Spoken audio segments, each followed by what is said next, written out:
Football is awesome. I'm your host, Ernest E.J. Christian. We are back. The long await for NFL and for football in general, this NFL for college football, is officially over. We are back. I can't wait to do this on a weekly basis. Of course, this podcast, Ernest Podcast, we initially had this show, Football's Awesome, initially on its own feed. And recently we had issues with Spotify, with approving the show, which I've never had a problem with before in the past. In fact, all the shows I've done at this point have been approved easily by Spotify. So we wait a couple of weeks to see if we get it done, to get it fixed before the start of the season starts. Start of the season, I said it twice. And we just could not get that figured. So decided to do what we did last year. Keep this show on this feed for the time being. We may not. We may go back to having its own feed again if the Spotify thing does cooperate. Like people saying, well, why just leave it alone? Well, a good chunk of our listeners actually listen to this podcast through Spotify. Looking at a lot of the data, I don't want to leave it out.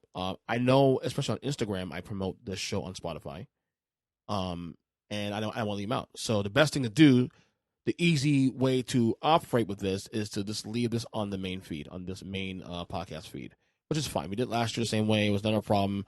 I was trying to hopefully do something a little different, but it didn't work out. No big deal. So we're just doing this feed for the time being. Ernest Podcast, like I said. So we have all the stuff here on this feed, of course.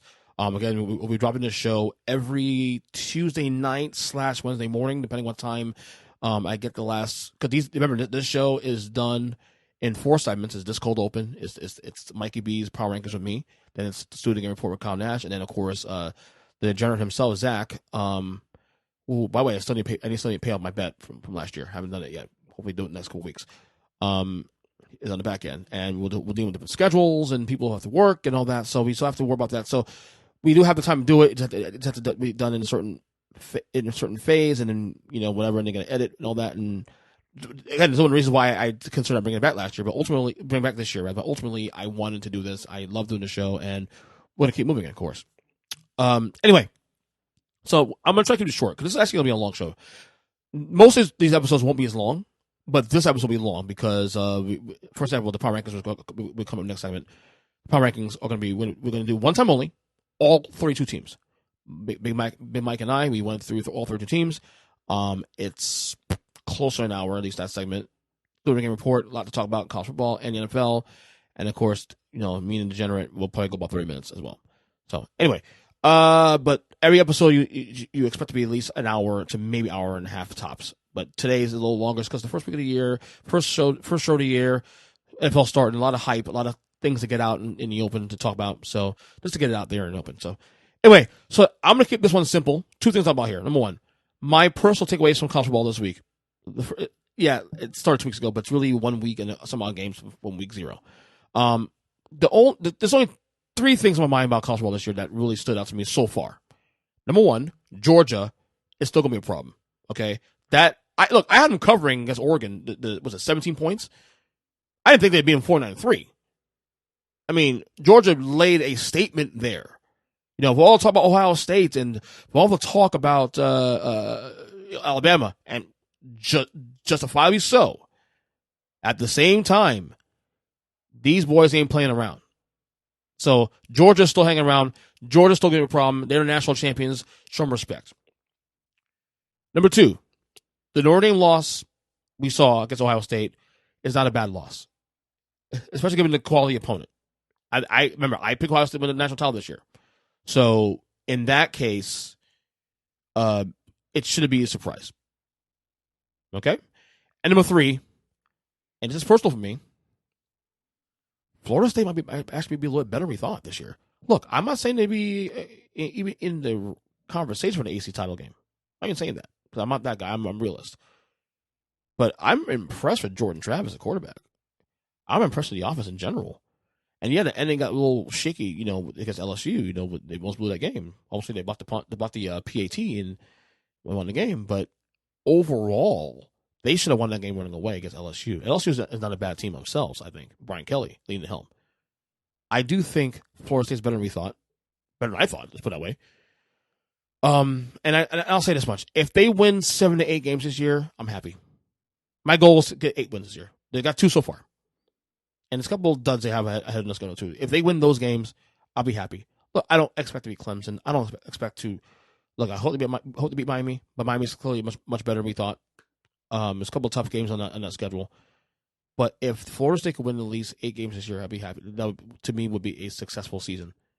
Defense was playing decent last year. Last Sunday night rather for the most part. So I can't really get mad there.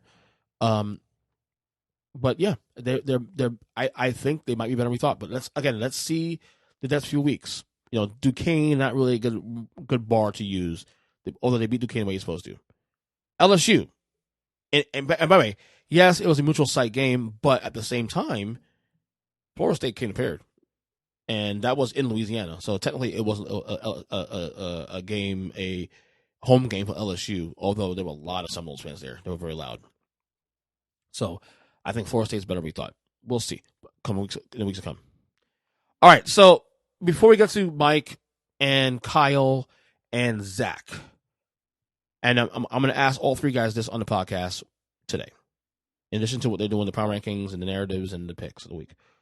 Each person will be giving their personal predictions for the year in the NFL. And I'll be doing that right now, okay? So, let's go to the first conference. Let's go to the NFC first. NFC East, I have the Eagles winning the division. NFC North, I have the Packers. Real quick, the Packers, I think it'll take us a little bit of a step back. I think the Vikings could win that division, but I think Packers will figure it out, winning a tiebreaker. Like I said, the Eagles in the East, I think that comes down to tiebreaker as well too, to them and the Cowboys. Or the Cowboys' injuries are a little bit concerning. NFC South, I think the Bucs take a step back a little bit too this year, but they'll win the division ultimately. The O-line could be an issue. It's on paper, it sounds like it's an issue. And then NFC West, I have the Rams in the runaway. I know they're playing the NFC West, the AFC West rather, and a couple of tough teams there, but I think that the Rams are the clear-cut favorites of the NFC, so that shouldn't be a surprise. My 3 wild cards, in order, I have the Dallas Cowboys as the 5 seed in the NFC. The 6 seed, I have the Minnesota Vikings, and then the 7 seed, and this is going to shock everybody, of course, I have the Washington Commanders. Now, it sounds silly. It sounds everybody. I've said this thing, so I'm not just saying it. I'm just a Carson Wentz believer. I don't know. This is obviously my final year. I'm gonna invest in Carson Wentz, but beyond that, I just think Washington steal it. I think it's wide open. I think the NFC is just so wide open now. After they get past the top teams, that a team like Washington could steal it. A team like Detroit could steal it. That wouldn't surprise me. It would not surprise me at all. So that's my NFC picks right now. In the AFC, I have the AFC East, obviously Buffalo Bills on the runaway. They'll be the best record in football this year, in my opinion. I see them going like 15-2, 14-3. Good. That's how good they are, in my opinion. In the AFC North, give me the Cincinnati Bengals, the defending AFC champions. Although I think that'll be a race to them and the Baltimore Ravens. AFC South, give me the Indianapolis Colts. I think Tennessee Titans take a major step back this year. In the AFC West, this is another shocker here. Give me the Las Vegas Raiders. And then my 3 wild cards in order. The 5 seed, I have the Baltimore Ravens. The 6 seed, I have the Kansas City Chiefs. And the 7 seed, I have the Miami Dolphins. My AFC title game was going to be the Buffalo Bills against the Cincinnati Bengals, which will be won by the Bills as AFC champions. My NFC championship game will be the Los Angeles Rams versus Tampa Bay Buccaneers, which of course will also be won by the Los Angeles Rams. My Super Bowl prediction between the Rams and the Bills, I have the Bills win the whole thing. MVP, I have Josh Allen. Defensive Player of the Year, I have Michael Parsons from the Dallas Cowboys. Offensive Player of the Year, I have Derek Carr of the Raiders. And then the first pick of the 2023 NFL Draft will be done by the Houston Texans. Although I'll be honest with you, both the Seahawks and the Falcons will give them a run for the money.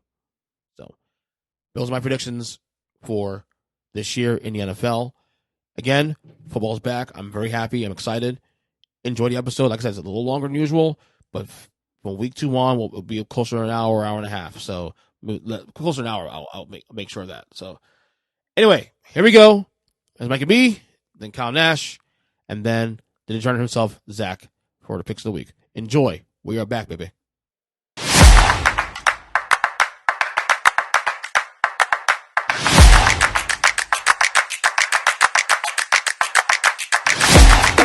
Football is awesome. We are back. Of course, Mikey B, Power Rankings time. Mike, what's up?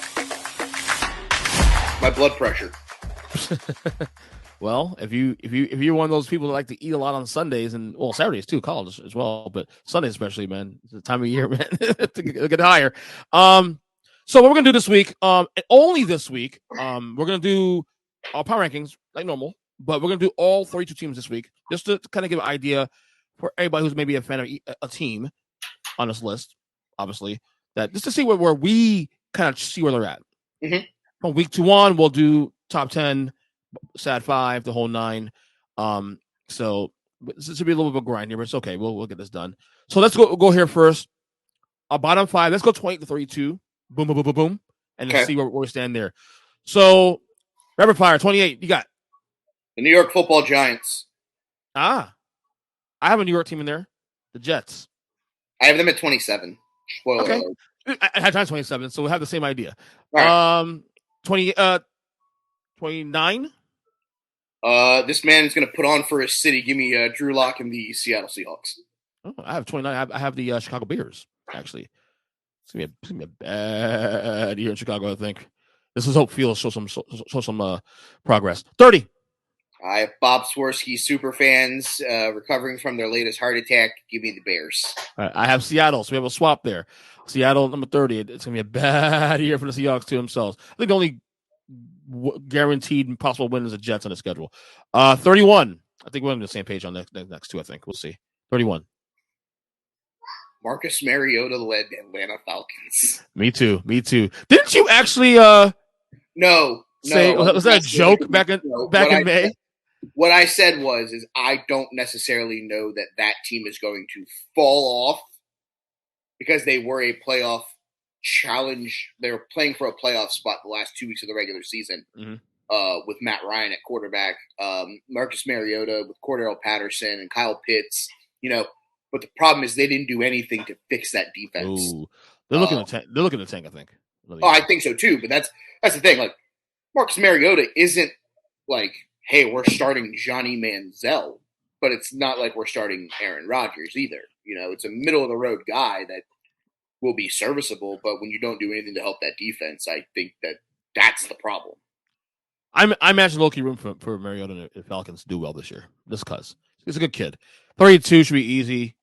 Texans, you got Texans also? Fuck Davis Mills. Any chance? I think 0-17 is in play. I think they won't go 0-17, but it's in play. I picked them on my simulator to go in 17, so let's go. All right. Here we go. So number 27. As I said, I have the New York Giants. Jets suck. So 27 for the Giants for me is more so the fact that, look, I already told you, everybody, that I'm looking at wins and losses this year. I'm looking at progress for Daniel Jones. Saquon stays healthy. We'll see what happens there. But I just think if they win 6-7 games this year, to me, it's a success. For me, anyway. Yeah, I mean, I feel like the same thing could be said for the Jets. This is a year where Zach Wilson's got to take that step forward. Breece Hall coming in. Another year for Elijah Moore to get better. He was great when he was healthy last season. Really good chemistry with Zach Wilson. I think this is a year where the Jets may not be worried about wins because of Buffalo and Miami and even New England, but this is a year where if they can stay competitive in some games, get a little bit healthy, stay healthy, this is a team that, they made a nice step forward for 2023. Right. All right, 26, what you got?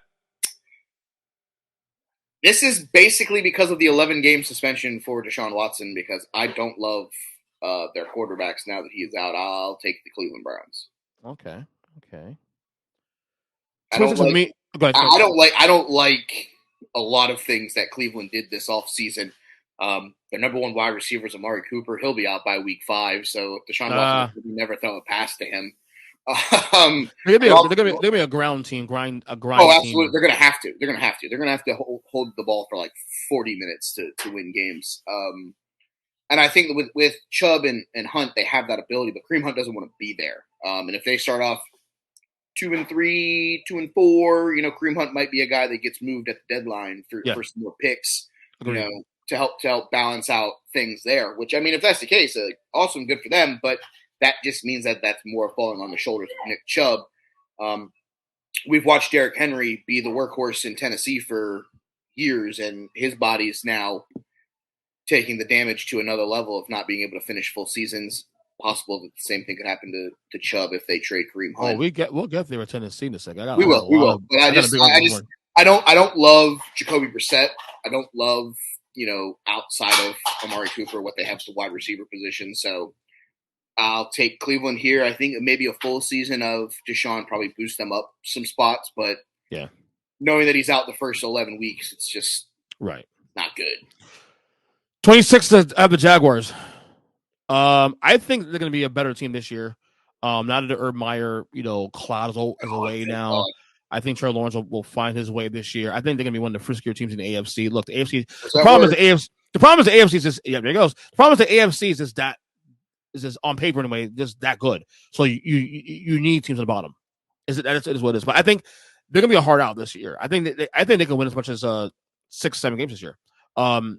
Big Jim actually had them flirting with not a playoff spot, but being close to 500. Well, not 500, but in that 8-9 win area if things play well. All right, 25. We got. You mean Mitchell Trubisky and the Pittsburgh Steelers? Wow. I hate the fact that that's a quarterback battle that Mitchell has no chance of winning. Like, literally, he starts off 0-2, they're going to Kenny Pickett. They have great weapons around him. Najee Harris is awesome. Deontay Johnson is good. No more Juju Smith-Schuster doing the Corvette dance on the sideline. Thank fucking God. Now he can go dance with fucking dipshit Mahomes, and we can make TikToks all day long. But I don't love their schedule. I think their schedule is fucking egregiously hard this year, playing Baltimore twice, Cincinnati twice. We play the AFC West, I believe. So yeah, I'm not loving what Pittsburgh's going to have to go through. And I don't think Kenny Pickett is the answer. I think Kenny Pickett was a great pick because he went to the University of Schittsburg. And I think they just wanted their boy there. I think his fucking tiny-ass clown hands are going to end up causing them to lose multiple games because he can't hold on to the football. That being said, I think Najee Harris is one of the top 5 running backs in football. If they want to win football games, they should do the same thing that we said the Cleveland Browns should do, and that's run the ball, run the ball, run the ball. And they will do that most likely. 25 for me isn't the other frisky team in the other conference, and I actually consider putting a little higher than we have now. That is the Detroit Lions. I went over my over-unders. Wow. I think they will. Wow. Just wait till you hear where I have Detroit. Oh, shit. So you probably did the thing I was probably going to end up doing. No, but they still got to prove it to me, obviously. But they're going to be that team, I think, really in the NFC, and especially when you look after you get past the Tampas and the Rams and all these top teams, there's a lot of room to make some noise in the NFC. There's not really a lot of great teams there. So if you're the Lions, you can pluck up a win. You can sweep the Bears this year. You can pluck up a win against Green Bay, pluck up a win against Minnesota, and in a couple wins here and there, you're 7-10, maybe 8-9, and all of a sudden 9 wins get you in the playoffs. You're in the conversation probably for playoff spot. Who knows? But you got to show it. You got to show it first. And spoiler alert: I have Detroit in the playoffs. What you could have waited to get that ball. Spoiler alert. I think someone on the Huddle Up Pod actually had them in the playoffs all the time, or at least close to it. 24, you got? Give me Sunshine and the Jacksonville Jaguars. Okay. I like some of the moves that they've made. I do like the Travis Etienne's actually going to be healthy this year. Excited to see what he's going to do. James Robinson will be back sooner rather than later, so that's another fucking piece that they'll have. I think that this team is built to be a competitor, especially in that AFC South where it's kind of shit. Matt Ryan is the best quarterback in that division, and KC and the Sunshine Band might be second now. Yep. We'll see what happens. This team, if they steal 2 wins from Houston and 2 wins from Tennessee and split with Indianapolis and can get 5 wins in the division, they might be fucking knocking on the door for a playoff spot this year. Yep. 24 for me is the Cleveland Browns. I do think the schedule early on is fairly winnable. They can go probably as close as 4-2 if they stay to the true to what the roster is running the ball. But I think the back end of the schedule is going to be the problem. And but I do think if they can somehow, some way hover around 500 by week 11, you get back to Deshaun. Let's see where you're at with the division. Let's see where you're at with the conference, and maybe you can probably make some noise late in the year. I mean, are they a playoff team? No, but I think this is one of the better rosters in the league once you have the quarterback in place. but they don't. Now, granted, I like Jacoby Brissett. He's a solid quarterback, but he's not the answer to your problems. So Correct. we will see what happens there. All right, 23. What you got? We're going to eat some W's down the bayou. Give me the New Orleans Saints. I'll get that in a second because I'm not getting all the Saints love. I'm not getting it. I don't either. Peter, we had an argument with Kyle and Jim last night on text. Mm-hmm. Peter King has the Saints not only winning the South, but winning the number 1 seed. Peter King's a smart guy.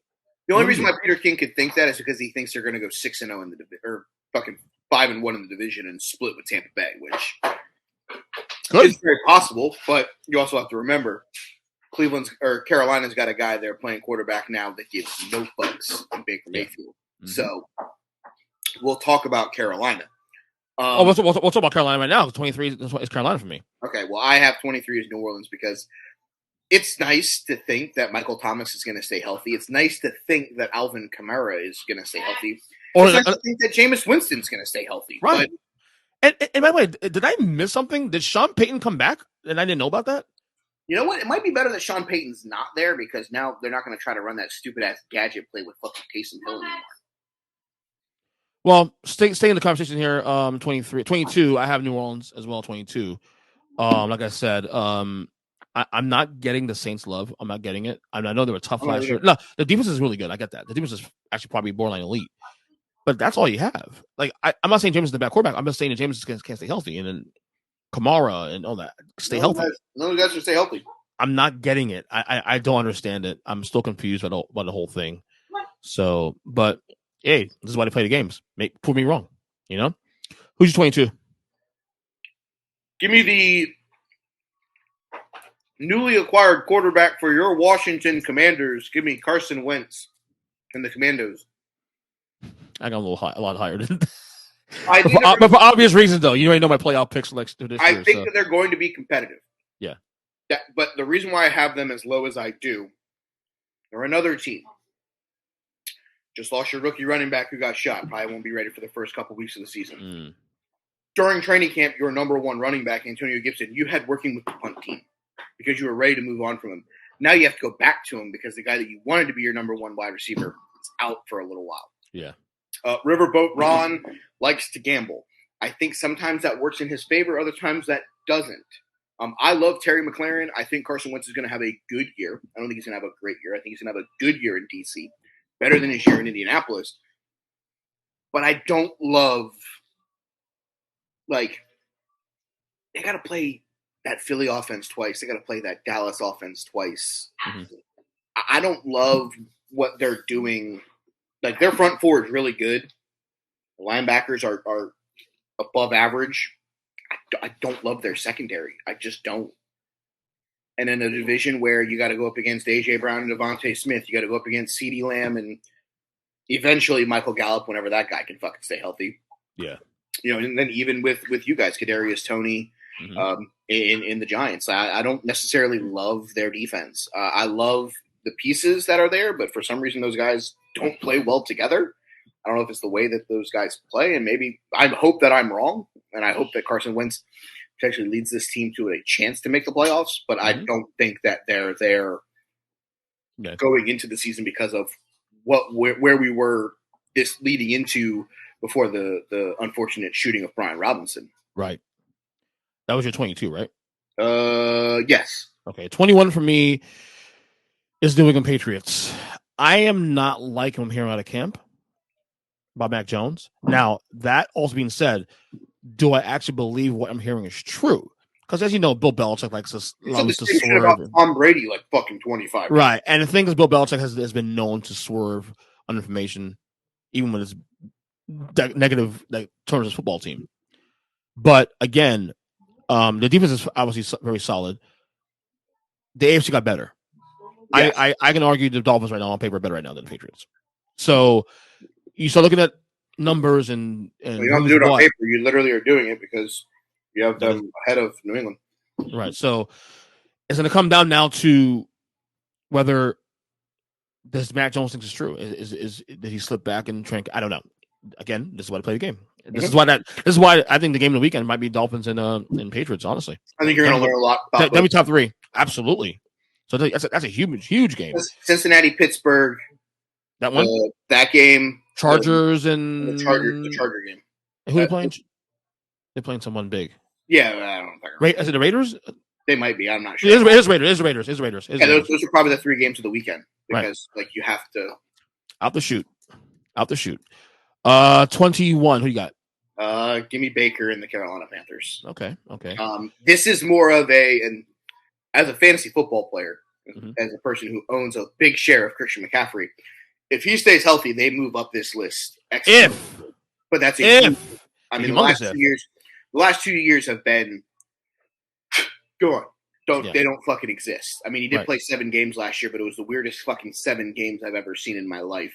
Right. Trust me, I only know this stat because listening to the Huddle Up podcast with you and Big Jim when you guys were going over your predictions, his comment was Christian McCaffrey had never played a full season. And I said, well, my friend, that's where you're wrong. The first 2 or 3 seasons that he was there, he actually played full seasons. Problem is, the last 2 seasons have dragged out so long that you think that he hasn't played them because he's right games over the last 2 seasons. But I like DJ Moore.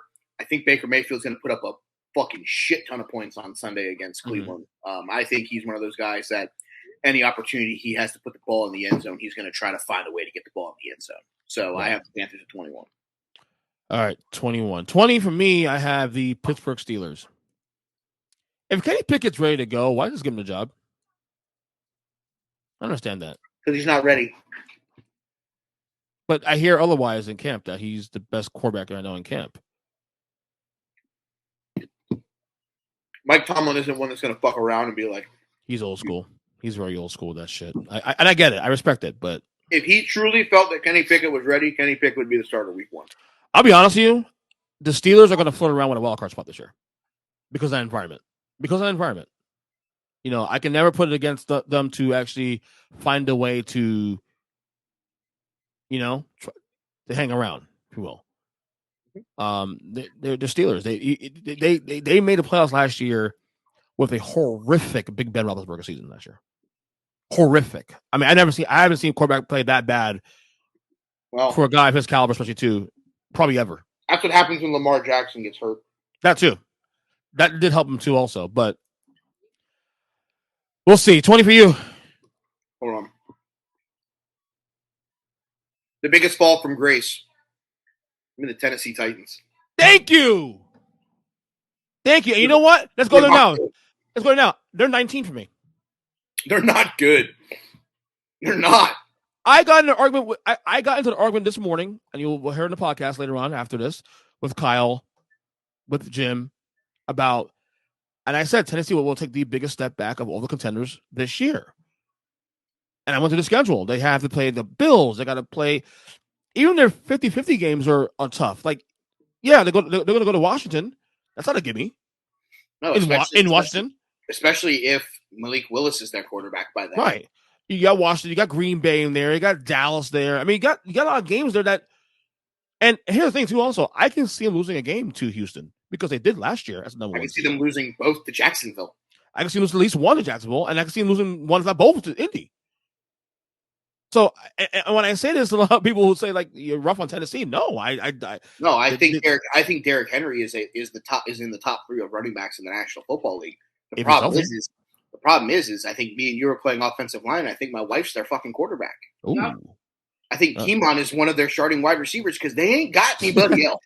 It's funny because Keemon was in Philadelphia. Our buddy Keemon was giving us shit. He's a Tennessee Titans fan. He was giving us shit about this. And then when I went to the schedule, and he's like, yeah, this isn't us being like, you know, fuck the Titans because they're the Titans. It's like, hey, enjoy having to play the schedule that you have to play with no number 1 wide receiver and a quarterback that your fans don't even really want to be your starting quarterback. Oh, and the Raiders on the schedule too. Raiders on the schedule. I'm missing teams here. So to Tennessee 19 for me, like I said, they have the same idea. Who you got 19? This one may ruffle some feathers. I think this team's going to fall off the face of the earth this season. Give me the Arizona Cardinals. No, because I got number 18. Actually, we'll go ahead and just link that. We're in the same ballpark. I don't love the fact that they're not going to have DeAndre Hopkins for 6 weeks. I think that's a fucking big kick. That hurts. It also doesn't help that your quarterback also represents the lollipop guild. Can't see over an offensive line and likes to run around for 7 minutes before he decides to throw. And gets worse as the year progresses.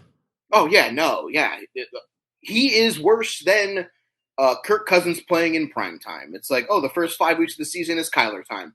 The last 5 weeks of the season, he's about as equivalent to Johnny Manziel doing lines of cocaine off of a stripper's ass in College Station. Ah, like that. Interesting. So like I said, 18 Arizona, like I said, no Hopkins the first 6 weeks of the year. They have to go no worse than 4-2 to at least have a chance to make the playoffs. Yes. In my opinion. 100%. Now, they got a good roster, so if they do their job without Hopkins, then all bets are off.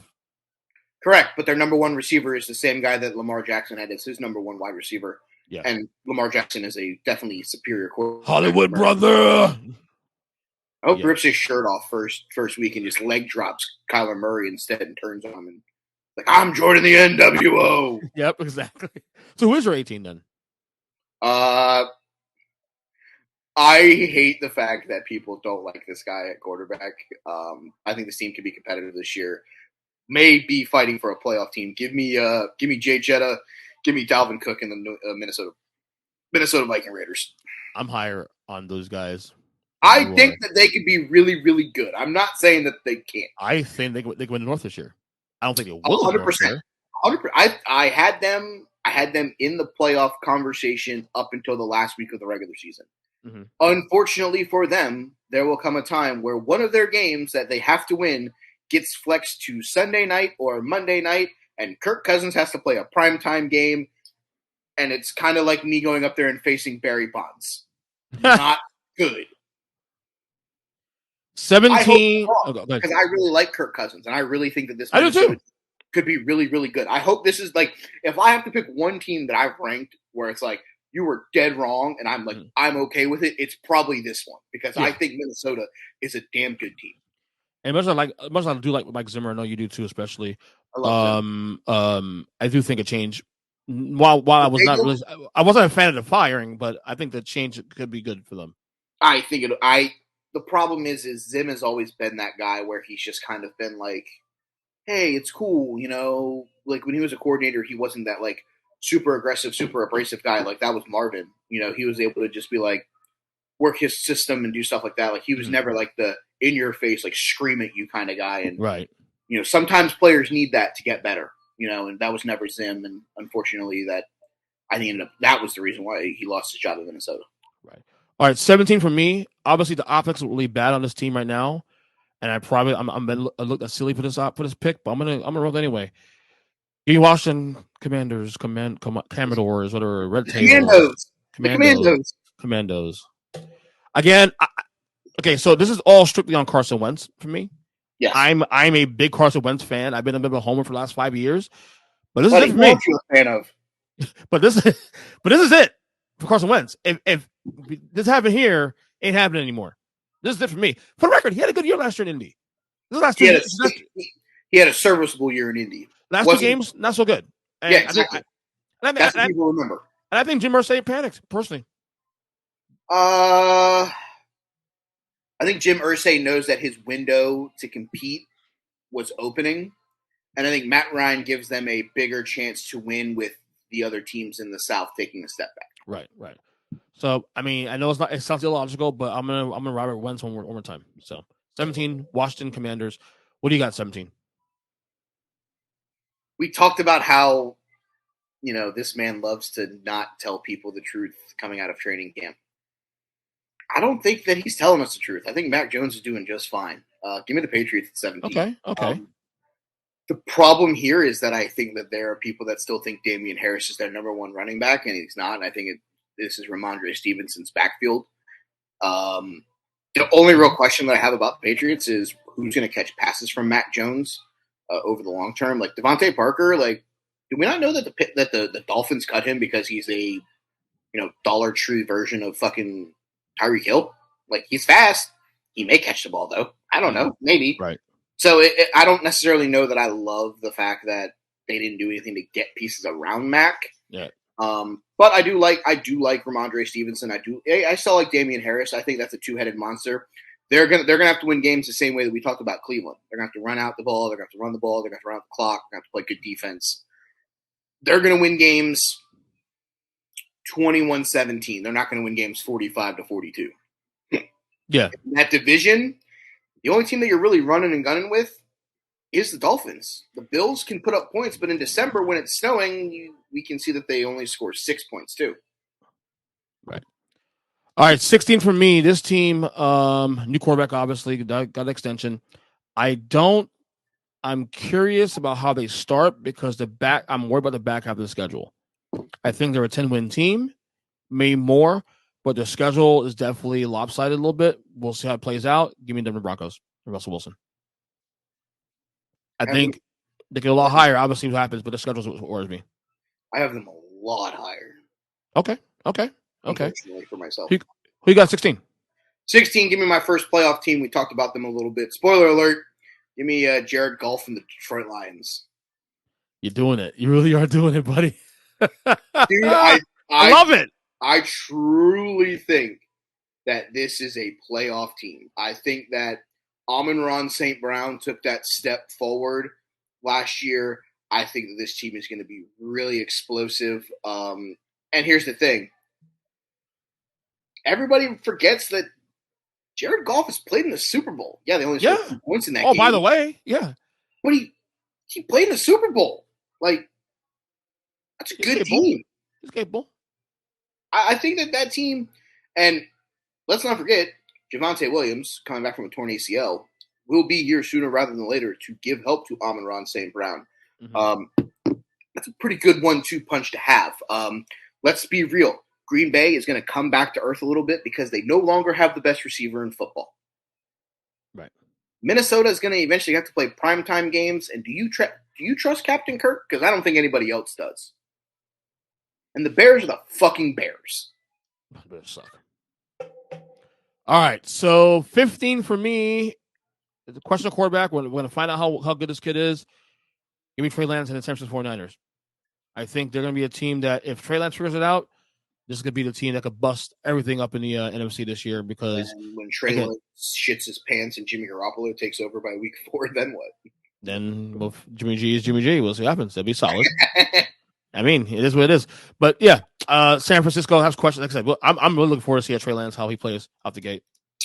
Yeah, here's the thing: if there's a guy in the NFL that has a prove it year or has to have a prove it year, it's Trey Lance because everyone's already like, man, with him at quarterback, the Niners are going to win the West. They're going to fucking make it to the NFC title game. The guy hasn't taken he's taken like 3 snaps in the NFL. I mean, things that Jimmy G's already done for the team. Oh, go to Super Bowl too on top of that. Like people are literally like, man, it's fucking Super Bowl or bust with Trey Lance at quarterback. Like, the kid's taking 3 fucking snaps at quarterback. Like, yeah. What? No, it's not Super Bowl or bust. It's make the playoffs. Maybe get to the NFC title game. Like, what the fuck? You got 15. Another team that has a quarterback that has to prove it this year. Give me Tua Tagovailoa and the Miami Dolphins. I'm glad I said that. You've now built this offense around him. You've got him speedy wide receivers that he can hit with slant passes or that can take the top off the team. And here's the thing. This has to be it. You got 4 running backs in there that you can rotate through that are all fairly decent running backs. Oh, I'm sorry, 3. They released Sony Michel. I forgot about that. But you have Chase Edmonds. You have Raheem Mostert. You have Tyreek Hill. You have Mike Gesicki. You got Jalen Waddle, who Tua played with. The offensive line is good. The defense is really good. Right. This is the year where if they do not win the division, compete for the division, because I don't think they're going to win the division. Compete and stay close in that division the entire way through, and somehow don't make the playoffs, which unfortunately I don't have them making the playoffs. I have them as the last team out, I believe. No, I'm sorry, second to last team out. Mm-hmm. But if they're competitive the entire way through, maybe Tua gets another season to try. If not, maybe it's time that they pick up the phone and, ask Green Bay if Aaron Charles Rodgers is available. Right. Well, I'm glad you said that. 14 is Miami for me. Miami's 14 for me for the same reason you just said that. It's Tua bust. That's simple. You got 14. I have the San Francisco 49ers. Okay, so we're in the same area, same ballpark. Mhm. All right, 13 for me is the Colts. Matt Ryan. They win the South. Yeah. They win the South. Yep. I like the roster, and I think they'll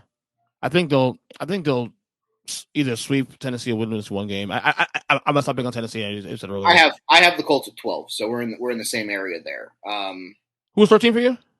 I'll say in a second. Let's Okay. let's finish the Colts conversation first. I like what they were able to do last season with Carson Wentz at quarterback. I think Michael Pittman Jr. has a great year with Matt Ryan at quarterback. I think Jonathan Taylor is just going to keep taking over the, hey, by the way, second, third year guy here, just going to, run over everybody and become the best running back in football this year. And their defense is good. It's not great. It's a bend but don't break kind of defense. Mm-hmm. I like what Indianapolis has done. I think Matt Ryan gets them over the hump. Matt Ryan's more of a closer, but Matt Ryan's got to stay healthy. And I think that's a question that we have to actually physically ask ourselves. Will that offensive line be able to give a guy who's got cinder blocks attached to his feet the ability to not get sacked 60 times a game? I think that's the question that you have to ask. And I don't think they have to worry about anybody in their division being ridiculously good at getting to them. It's going to be the guys that have to play outside of the division. Right. So at 13, I have your favorite quarterback in the National Football League because I think that this team without Tyreek Hill is mid. Give me the Kansas City Chiefs. Whoa! 13? I think they're mid. I think they're a middle of the road team. It's like I don't love Marquez Valdez-Scantling. I don't love Mecole Hardman. I don't love Clyde Edwards-Helaire. I think they're a middle of the road team. I truly believe that Patrick Mahomes is a great quarterback. Patrick Mahomes is now in a division where there are 4 really good quarterbacks. It's not like he only has to face Derek Carr anymore and he gets a throwaway of a rookie Justin Herbert and fucking Drew Lock. He's got to go through Russ. He's got to go through Derek Carr with now Devontae Adams at wide receiver. That team isn't built anymore to win shootouts where Tyreek Hill can run past people. Travis Kelce's going to start being double teamed because until Hardman or Marquez Valdez-Scantling can beat them, are you really scared of the two of them at wide receiver? Yeah. Clyde Edwards-Helaire has been. I see a logic. I do see a logic. Clyde Edwards-Helaire has been the definition of mid since he came out of the draft. Everyone wants to love Clyde Edwards-Helaire. He might not even be the starter by week 5. All right, so I told you. You told me you're 12, right? Ready? Right? Correct. Indianapolis. Mine is Minnesota. Okay. I think they can win the North. I don't think they will win the North, but they are a playoff team for me. I have them like one of the last 2 teams in the NFC that miss. I have Detroit in over them. Okay. So you said 12. You said 12 at Indy. So who's 11? 11 for me is LA Chargers, and it's gonna be weird because I have the Chargers missing the playoffs this year. Spoiler. Everybody knows it already. However, they should get in the playoffs. They should win the division. They should go to the AFC title game on paper. The problem is I don't trust that fucking coach. I don't. We'll talk about the Chargers in a little while. 11, who you got? I'll stay in that division, though. Give me Derek Carr and the LA Raiders. Or the Las Vegas Raiders. Wow. Oof. I am much higher in the Vegas Raiders than you realize. Here's the thing. I think that they could be very, very good. I have them as a playoff team. The problem is that division is going to be the toughest division in football. Yeah. They're going to beat the absolute fuck out of each other. So they could very well be a 10-7 team and be 3-3 in their division and be the number two. Correct. Because those teams, and that may actually likely happen. So, that's what I'm saying. Like they could literally go 7-3 against everybody the rest of the way and be a 500 team in the division. And I truly, truly believe that that's an option for them to be competitive. Right. So yeah, that's my pick.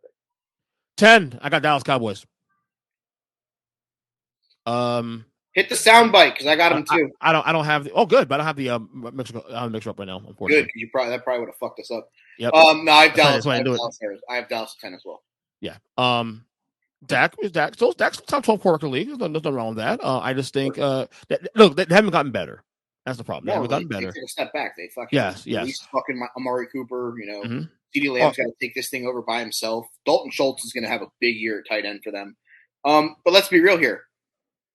Maybe this is the Tony Pollard show and not the Ezekiel Elliott show anymore. Like maybe we need to get Tony Pollard more involved because when he was running the football, that offense moved a lot better than when Zeke was fucking. Absolutely. 9. I got the team in that same division that's going to win the division, the Eagles. I hate to say it. I have a team that you have a little bit lower. I got your boy, Russell Carrington Wilson. Let's go. Bronco country, let's ride. Let's go, Rusty. Let's ride. I like Jerry Jeudy. I like Cortland Sutton. No, I do not think that they're DK Metcalf and Tyler Lockett. Let's be 100% transparent there.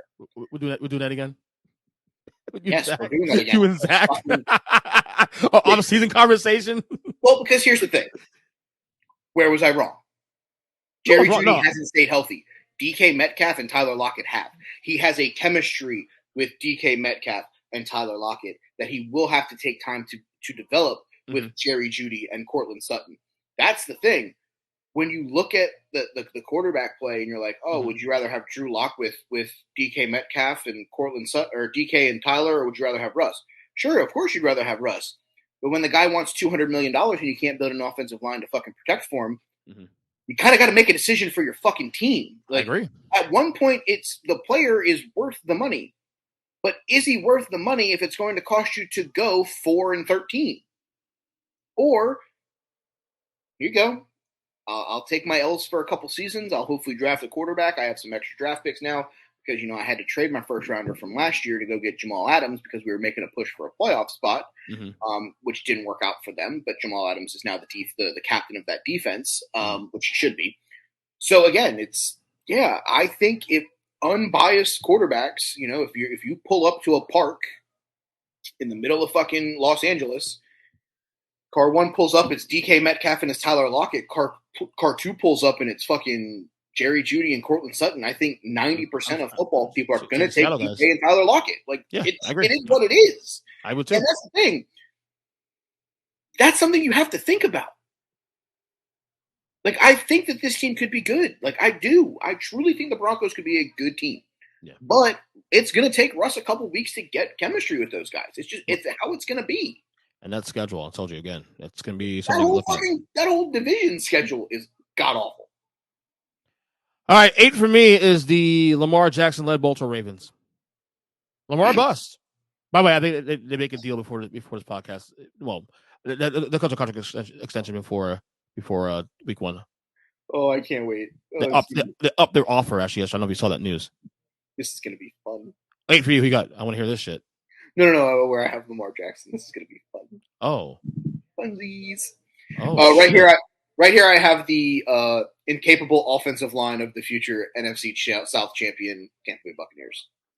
That could be a problem. Look, they're still a playoff team, in my opinion. No, absolutely. I still think they win the division, but that offensive line is god awful. I think that 2 seed might be a race. Tom Brady looks like when he came back from that 11-day sabbatical. Looked like he decided to give himself like an eating disorder and aged like 7 years. Dude, did you see that? Oh my god, he looks so old. So bad. Yeah, he looks awful. Yeah, 7 for me is a team I told you that I'm high on, and the team I picked to win the AFC West. That is the Las Vegas Raiders. I think the underrated move they made. Not just forget Devontae Adams, Chandler Jones. They signed Chandler Jones also too. So that defense looks on paper looks like it could be a problem. I don't know. I just think the Raiders are going to. I like the energy coming out of the Raiders out of last year going into this year. I like it, and I think with the AFC being a clusterfuck, they can steal a game here and there. They got to be KC though at least twice, at least once, maybe even twice to win the division, but to make some noise. But I'm taking a game on Vegas, man. So, number 7, you got 7. I have the champions of the NFC Eastern Division. Fly, Eagle, fly. Oh, I know. Yeah, I don't want to say it either, but I get it. My wife's an Eagles fan, so she said, "Hey, double." So I like what they've done on offense. A.J. Brown gives them Yes. another good wide receiver to go with Devontae Smith. Jalen Hurts is going to have a big year. I like what they've done. I think their moves trump the moves that the Dallas Cowboys did not make. So Correct. I think that Correct. gives them the advantage. I did see that the Dallas Cowboys did sign Jason Peters after Smith blew out Good his move. knee, but he's still 40. Like, it's a good move, but he's still 40. That's true. That's true. Leadership, though, we'll see. 6 for me is a team. Another team I think will take a step back. Green Bay Packers. That's why I have it 6. Yes, Packers 6 as well. Yeah. Now, here's the thing: they'll get into the playoffs and win the division on the strength of the defense, not just Aaron Rodgers. Correct, because their offense is going to take a drastic step back because Alan Lazard is their number one wide receiver. I think that this is going to be the A.J. Dillon and Aaron Jones show. Yep. Yeah, I think they're going to run the ball a lot this year. And the fact that they get to play the Bears twice. They get to play Minnesota twice. They get to play the Lions twice. If they split with, one of those teams and sweep the other two teams, that's fucking 5 wins right there. And their out of division schedule is not as extremely difficult as the AFC West is this year. So maybe this is the last true year of the Rodgers dynasty. We'll see. We shall see. I made a last minute change here to my pick here. Number 5, Tampa Bay Buccaneers. Again, that O-line. I like what I'm hearing. Good. I moved out a little bit last minute. I don't know. Who you got in 5? Number 5, I have the team that is going to be led by the NFL MVP this year. Give me the champions from the AFC West. Give me a team that should play potentially in an AFC title game. Give me Justin Herbert and the Los Angeles Chargers. Oh, boy. That offense is going to fucking score. Again, they have arguably the best roster, not just in the AFC, probably in football. It's going to come down to that coach not making dumb decisions. No, absolutely. It comes down to him. But I truly believe that this is the first time when you look at that roster, it may not be his decision because they may just score more points than everybody where you don't have to worry about, should we go for it? Should we kick a field goal? Should we not kick take all the fucking power out of that guy's hand. And Yep. I agree with you. And that's on both sides of the ball too. For the record, they're good on both sides of the ball right now. 4 for me. I consider putting them lower, but I'm gonna give him a shot. Kansas City Chiefs. No, I get it. Give him a shot. I mean, look, if you lose Tyreek Hill, which is huge, but you get Juju, right? I mean, he's not terrible. He's not a bad replacement compared. I can't wait because he said he's not going to do fucking TikTok videos with Jackson Mahomes. For him to start doing TikTok videos with Jackson Mahomes. But this is going to be the year that this Mahomes stayed the best quarterback in the league. I think we may have a change in the guard. I think after this season. So I don't think. At the end of the day, I don't think he'll be the best quarterback in the NFL at the end of the season. Yeah, I don't think so either. 4 for you. Give me Lamar Jackson and the Baltimore Ravens. Wow, why so high? I don't love the fact that Rashad Bateman's their number one wide receiver. I don't, but their defense is fan-fucking-tastic. Lamar Jackson is going to steal games with his arm, with his legs. I just truly think that this team, would have been the Cincinnati Bengals last year if Lamar never got hurt. That hurts me to say that because I'm a Bengals fan. Of course. They were cruising until Lamar got hurt.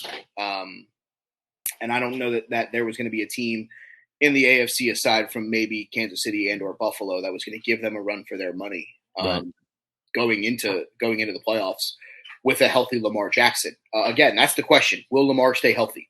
I don't know. It's a question we're gonna have to wait and see, like we have with a couple other teams with their things. But if Lamar stays healthy, I think they're a team that's going to be in the running for that division title the entire way. I think they're a team that could sneakily be in the contention to be the number 1 seed in the AFC, just because I do like the Buffalo Bills a lot. We're going to talk about them here in a little while, but I just think that this is a team when that offense is cooking on all cylinders. They're going to run a lot of 2 tight end sets this year. Look out for Mark Andrews to have a big year. Look out for Isaiah Likely, the tight end from Coastal Carolina, the kid they drafted who had a big preseason.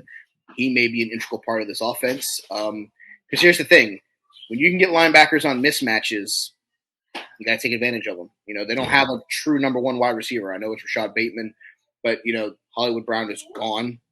They don't have like a, hey, here's Michael Thomas, like here's a Justin Jefferson, here's a true fire number one wide receiver.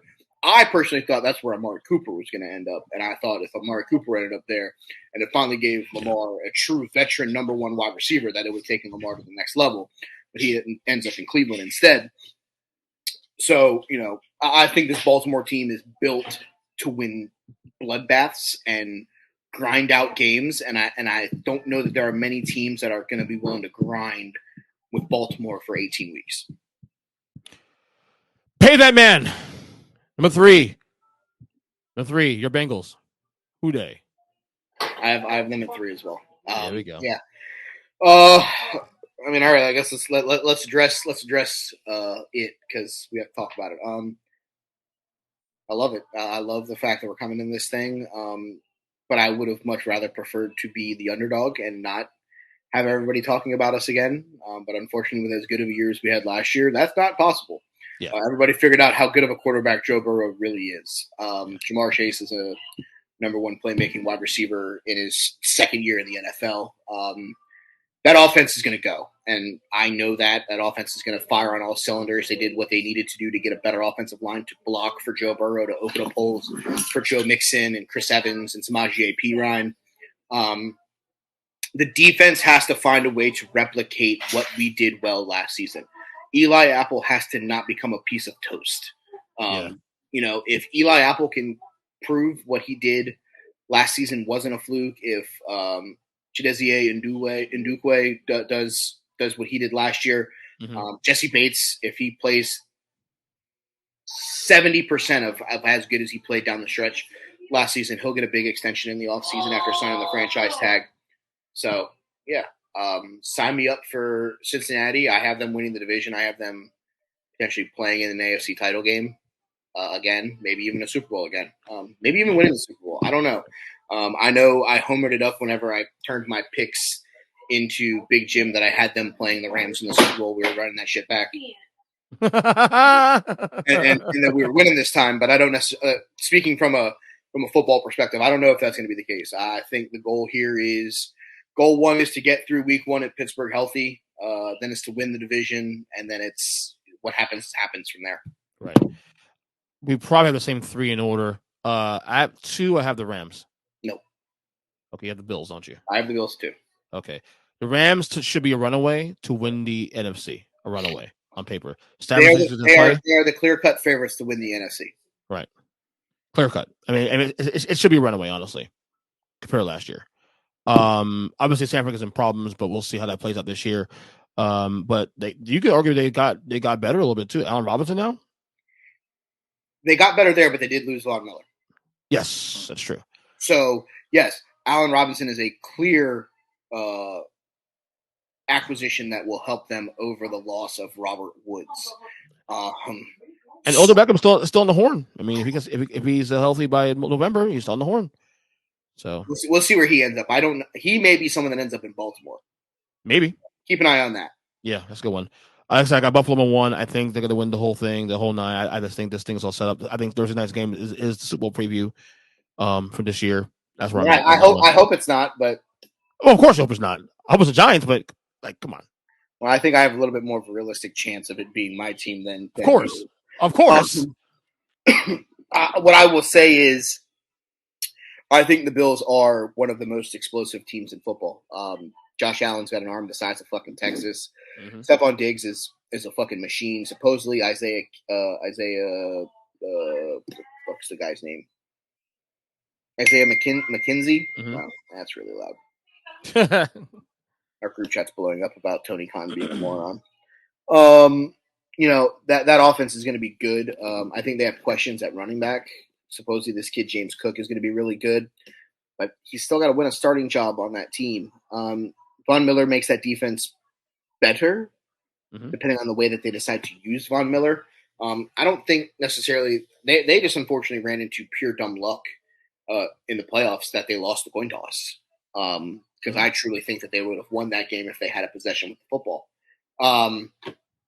just my personal opinion. But it's now there's a new rule in overtime, so they can't get shafted by that for the third year in a row.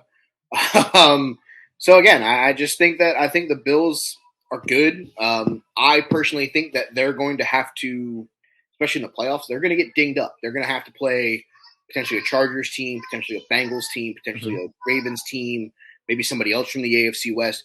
Whereas the Rams may be able to cakewalk into the NFC title game. And absolutely. Hey, we're here. Cool. And I get it. You get 2 weeks off and, you can rest up. But, sometimes taking those games, and Cincinnati's a perfect example. They got fucking dinged the fuck up going from the title in the AFC playoff picture, having to play on the road for a bunch of it, Right. It's hard, dude. It's hard to stay healthy in January when you've played 18 weeks and you got to play 4 more. Right. So it's one of those things. The biggest question mark for me, in all honesty, when it comes to the two teams at 1 and 2, is how bad is the tendonitis in Matthew Stafford's elbow? He's ready to go Thursday, he said. Well, I took his word. And here's the thing. Let him be ready to go on Thursday because he's playing a team like Buffalo that they need him.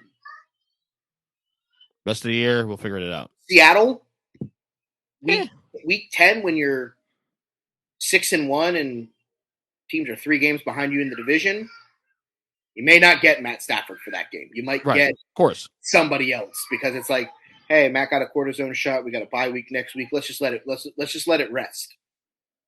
Put him on a pitch count almost like baseball, which I think would be the dumbest thing in the fucking world. But if that elbow is in bad shape, we got a problem. I don't know. I'm not a doctor. I haven't. All I've read is that there's shit there. Same thing that anybody else can read on the internet. If that's the case, you got to be careful because there ain't much options after him. Yeah.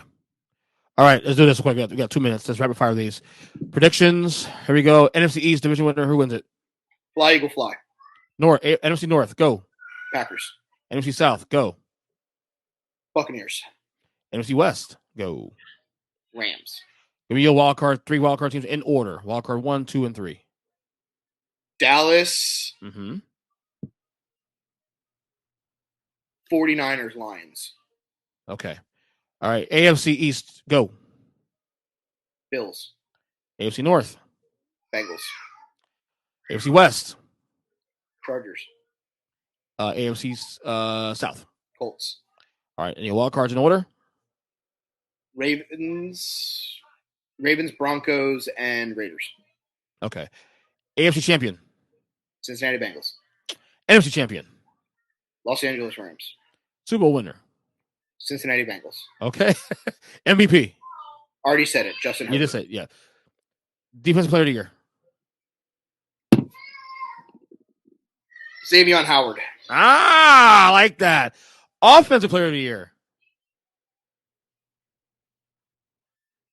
You're going to do it, aren't you? Oh, I'm not taking anybody. I'm not taking anybody from Cincinnati now. Okay. I have Derek Carr for the record. I don't want to double dip on Justin Herbert because they normally never give me a player of the year. So give me Josh Allen. And the first pick of the 2023 NFL draft will be done by the Houston Texans. Select anybody with a fucking pulse. Right. Good job, Mikey. I got to go call Kyle now and then bitch him out now. Have fun with the student of the game. All right, buddy. Be good. Bye. Later.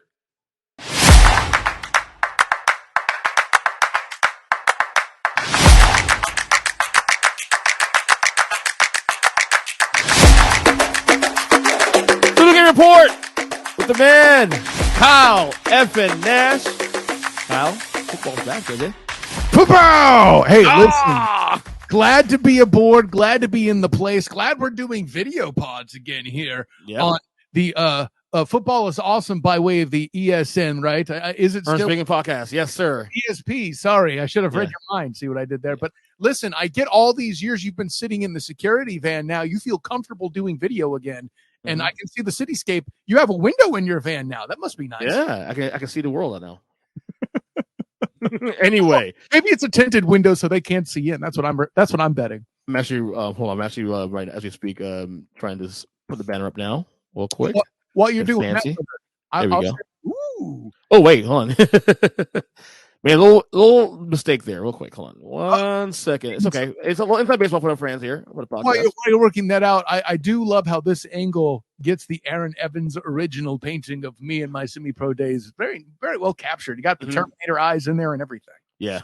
All right. So we'll get to NFL. Obviously, it's week 1. We're leaning into the NFL. We're 2 days away from the first game of the year. But we're actually already 2 weeks into the college football season. Well, 1 week. If you count week 0, am I right? Yeah, we still count that week 0 thing. I don't. Whatever. I know the Nebraska front office is. Yep. Scott Frost, are you listening? But let's start here first. College football, and I'll keep it simple because only 1 weekend, some odd games. Takeaways for you. What did you learn this weekend? What stood out for you in college football? Because it was kind of a wacky weekend, to some degree. That Utah is only good to make fun of the movie My Cousin Vinny. Yep. That Georgia, wow. Credit to that program for retooling. And not rebuilding, folks, retooling for everything they lost. I mean, granted, it is the Pac-12. I'm always skeptical of Oregon a little bit, but I didn't expect that waxing. And anybody who says they did is either a fan or they're just lying. Wait a second. Hold up, podcast last week. I was young. No, not. I didn't. Kyle. No. I didn't say 49-3. I did say though they covering the spread. Yeah, but that's not the same as what we saw. That's what I'm saying. It's covering their spread, and then there's beating up an 8th grader in a wheelchair. Do you catch my meaning? Let me have my moment. Damn it!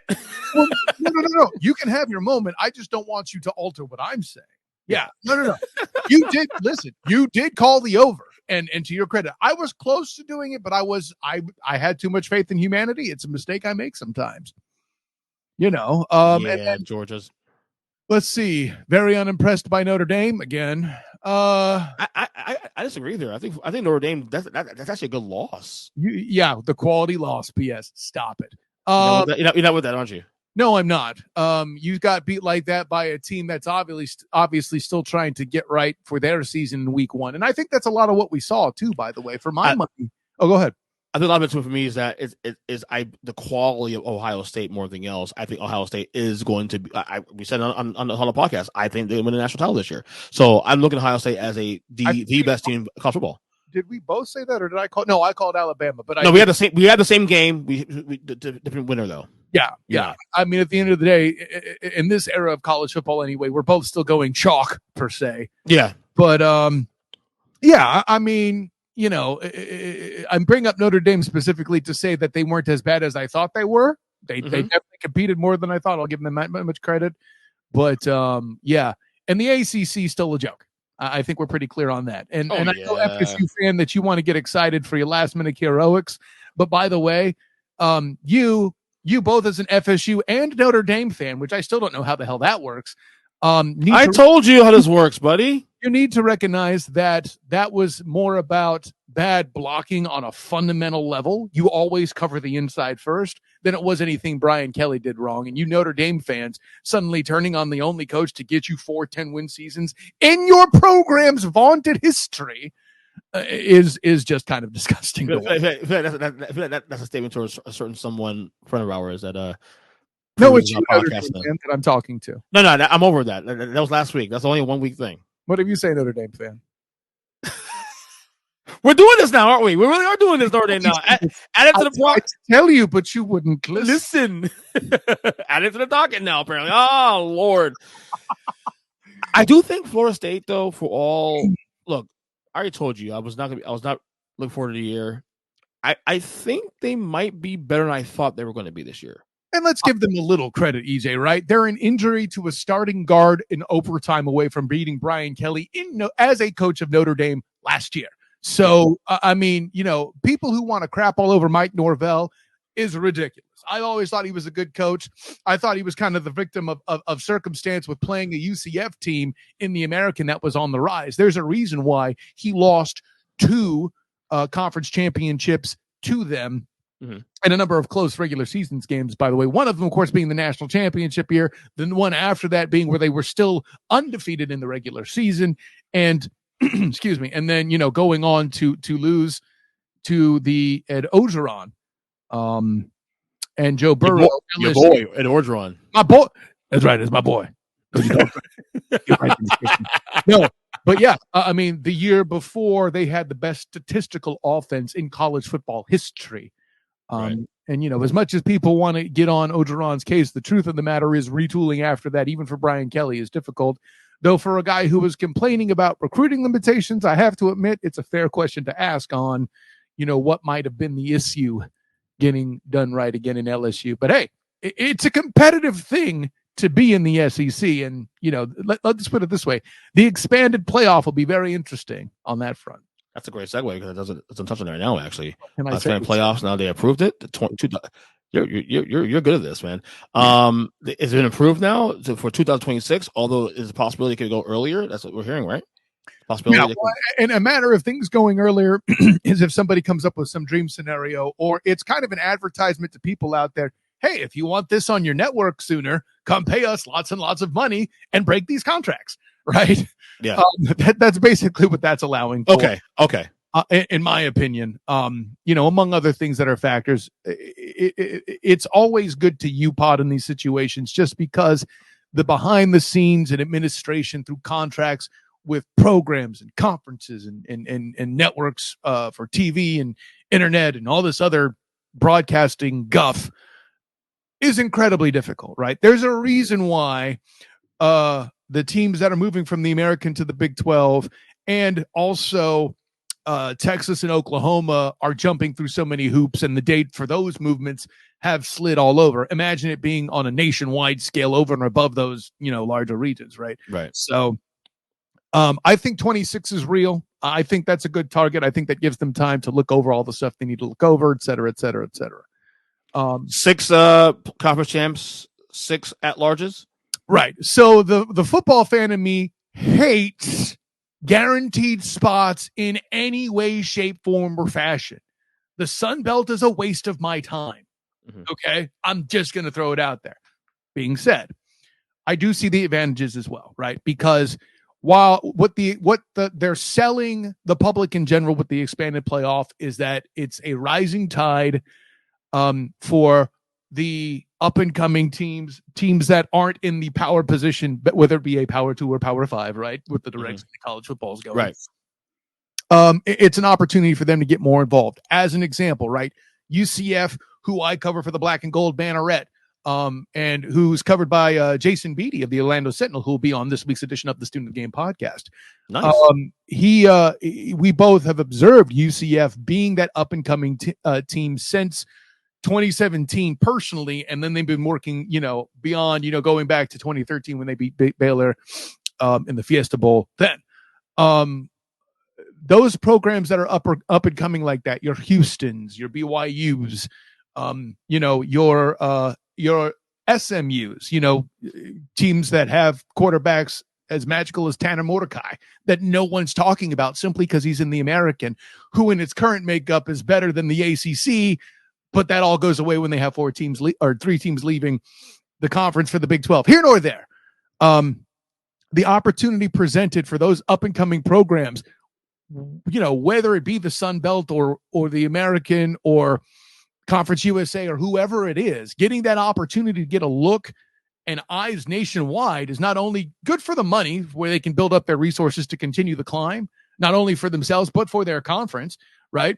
It's also a matter of getting that recruiting out there to show credibility of these smaller programs. Hey, listen, excuse me, maybe you're a talented football player who lives in a particular place that thinks the only way they can get a shot at the next level is going to an Alabama. But hey, maybe there's a school right in my backyard where I could stay at home, go to school, and still have NFL aspirations, that kind of thing. But the other side to that coin, EJ, is you, like me, understand that the SEC is the best college football money can buy. And has, of course. And has been for some time. It's just now a bit more legal with the NIL. Regardless of what Nick Saban wants to tell you and going after fellow conference schools and his commercial made in Aflac broadcasts and all that other stuff. Punchline's this. For those that are worried that it's just an opportunity for more SEC teams to get in, don't say that like it's necessarily a bad thing. Does that take away opportunities for other, air quotes, smaller schools, up and coming schools to get in? that can be argued as far as the actual playoff spot. But EJ, the upside of the guaranteed conference winner, right? If you're one of the top 6 ranked conference winners, you're guaranteed that spot, whether it's a play-in, so to speak, or not. You're hosting. Catch up. Here we go. There we go. Keep going. Okay. So yeah. The video just kind of paused like 5 seconds. And go ahead. Welcome to Life on Spectrum. Anyways, no. But, so and I could be wrong that that's the case, but let's say that it is. If they're hosting a game and having a big program come to town, that's not only good for them locally. You get that TV exposure. It's guaranteed not only to give those up-and-coming programs exposure, but speaking of exposure, Ernest Christian, it's an opportunity to get those games like the Sugar Bowl, or excuse me, not the Sugar Bowl, the Peach Bowl, where UCF beat Auburn to get the national championship. The opportunity that Cincinnati has had in Big 12 bowls and CFP bowls. Though they lost the game, they were given that exposure and that opportunity to possibly beat an SEC team, right? Georgia 1 year, and of course facing Alabama last year in the college football playoff. You know, and not just that, but let's say we move to Big 2, EJ, and now the Big 12's at risk trying to get in to get playoff spots. These guarantees assure that they get in there. Now, granted, a life with the best mullet in America in the form of Mike Gundy appearing with Oklahoma State is always going to uplift me, but that has nothing to do with football. I mean, you know, I'm a man, I'm over 40. But man, I think it's, we need him. I think the situation is like, while more of those SEC teams and those bigger teams that are getting locked out because they're beating each other up, more of them will get in. I think it's a situation where that rising tide will lift all the ships, especially considering you have that required booking for conference leaders. That is the upside business-wise. Football-wise, I don't care about the Sun Belt, but hey, I'll watch it on TV for at least the first quarter until they get bashed, right? Can I argue the realignment also too that's happening with the Pac-12 going big, like some teams going to Big 10, and you know, could actually make it more competitive too? Also, I guess. Well, in a manner of speaking, yeah, right. I mean, listen, the college football has needed a reboot for a while, EJ, right? Even before the dawn of the Football is Awesome podcast, when it was just Earnestly Speaking or Op Nation, even maybe going back. Oh Lord, 2.0, 2.4. Here's a little history for you, ladies and gentlemen. But the punchline is this: we've been griping, or at least I have, that the ACC has been too weak for years. That the Pac-12 is a joke for years. And now, finally, we're getting that nationwide market correction that hasn't happened. And I mean, I don't mean like business market, I mean football market. That hasn't happened in years because of the way contracts were written, right? You have the exclusive rights thing going on in the ACC where, you know, somehow Notre Dame managed to dance around that and keep out of the football. A whole other question. But you have those, basically it was the contracts that prevented it. Some of these are going up. Some of these have just been flat ignored, and you know, there's been payment to escape things, for lack of a better way to put it. And while I made a joke with Hall of Fame inductee Tony Baselli about how if his Trojans can play in the Big Ten, the NFL can expand to any part of the world, right? Right. So I made that joke with him to say it's a new world, and I think you'll see an amalgam of teams that we haven't before. Hey, Pac-12 teams, former Pac-12 teams like USC that are now recruiting in a base that has a ton of beef in the Big 12 pool, so to speak. And you love beef. I do. Look behind me.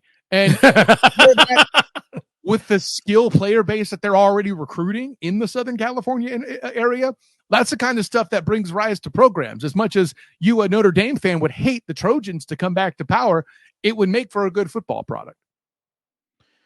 All right, let's get to the NFL. Obviously, we have a long year ahead for college football, so we'll obviously hitting those narratives as we go through the year. But I'm excited about this season.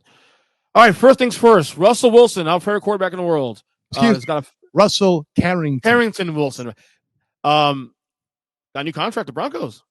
5 years, $225 million. Your thoughts? I mean, listen, I haven't looked at the contract in earnest yet to see how much is guaranteed or not. I saw you there. I saw. The I don't know how much money is guaranteed in it per se. I haven't done that homework yet. Looking right now. Do the 200 and butt-ton million that it's 165 million guaranteed. So it's about half-ish, maybe a little bit more. But the punchline's this. The thing that's a little unnerving for a lot of people, me included, is that you're a couple of years away from it being a $55 million cap hit. Here's the thing. That is a dangerous specter. We can have a conversation about Rusty being a drain on the salary cap. This is how he got to where he got to with the Seahawks in the first place, on and on and on and on. Should he have modeled his deal closer to maybe Patrick LeVon Mahomes II? I think so.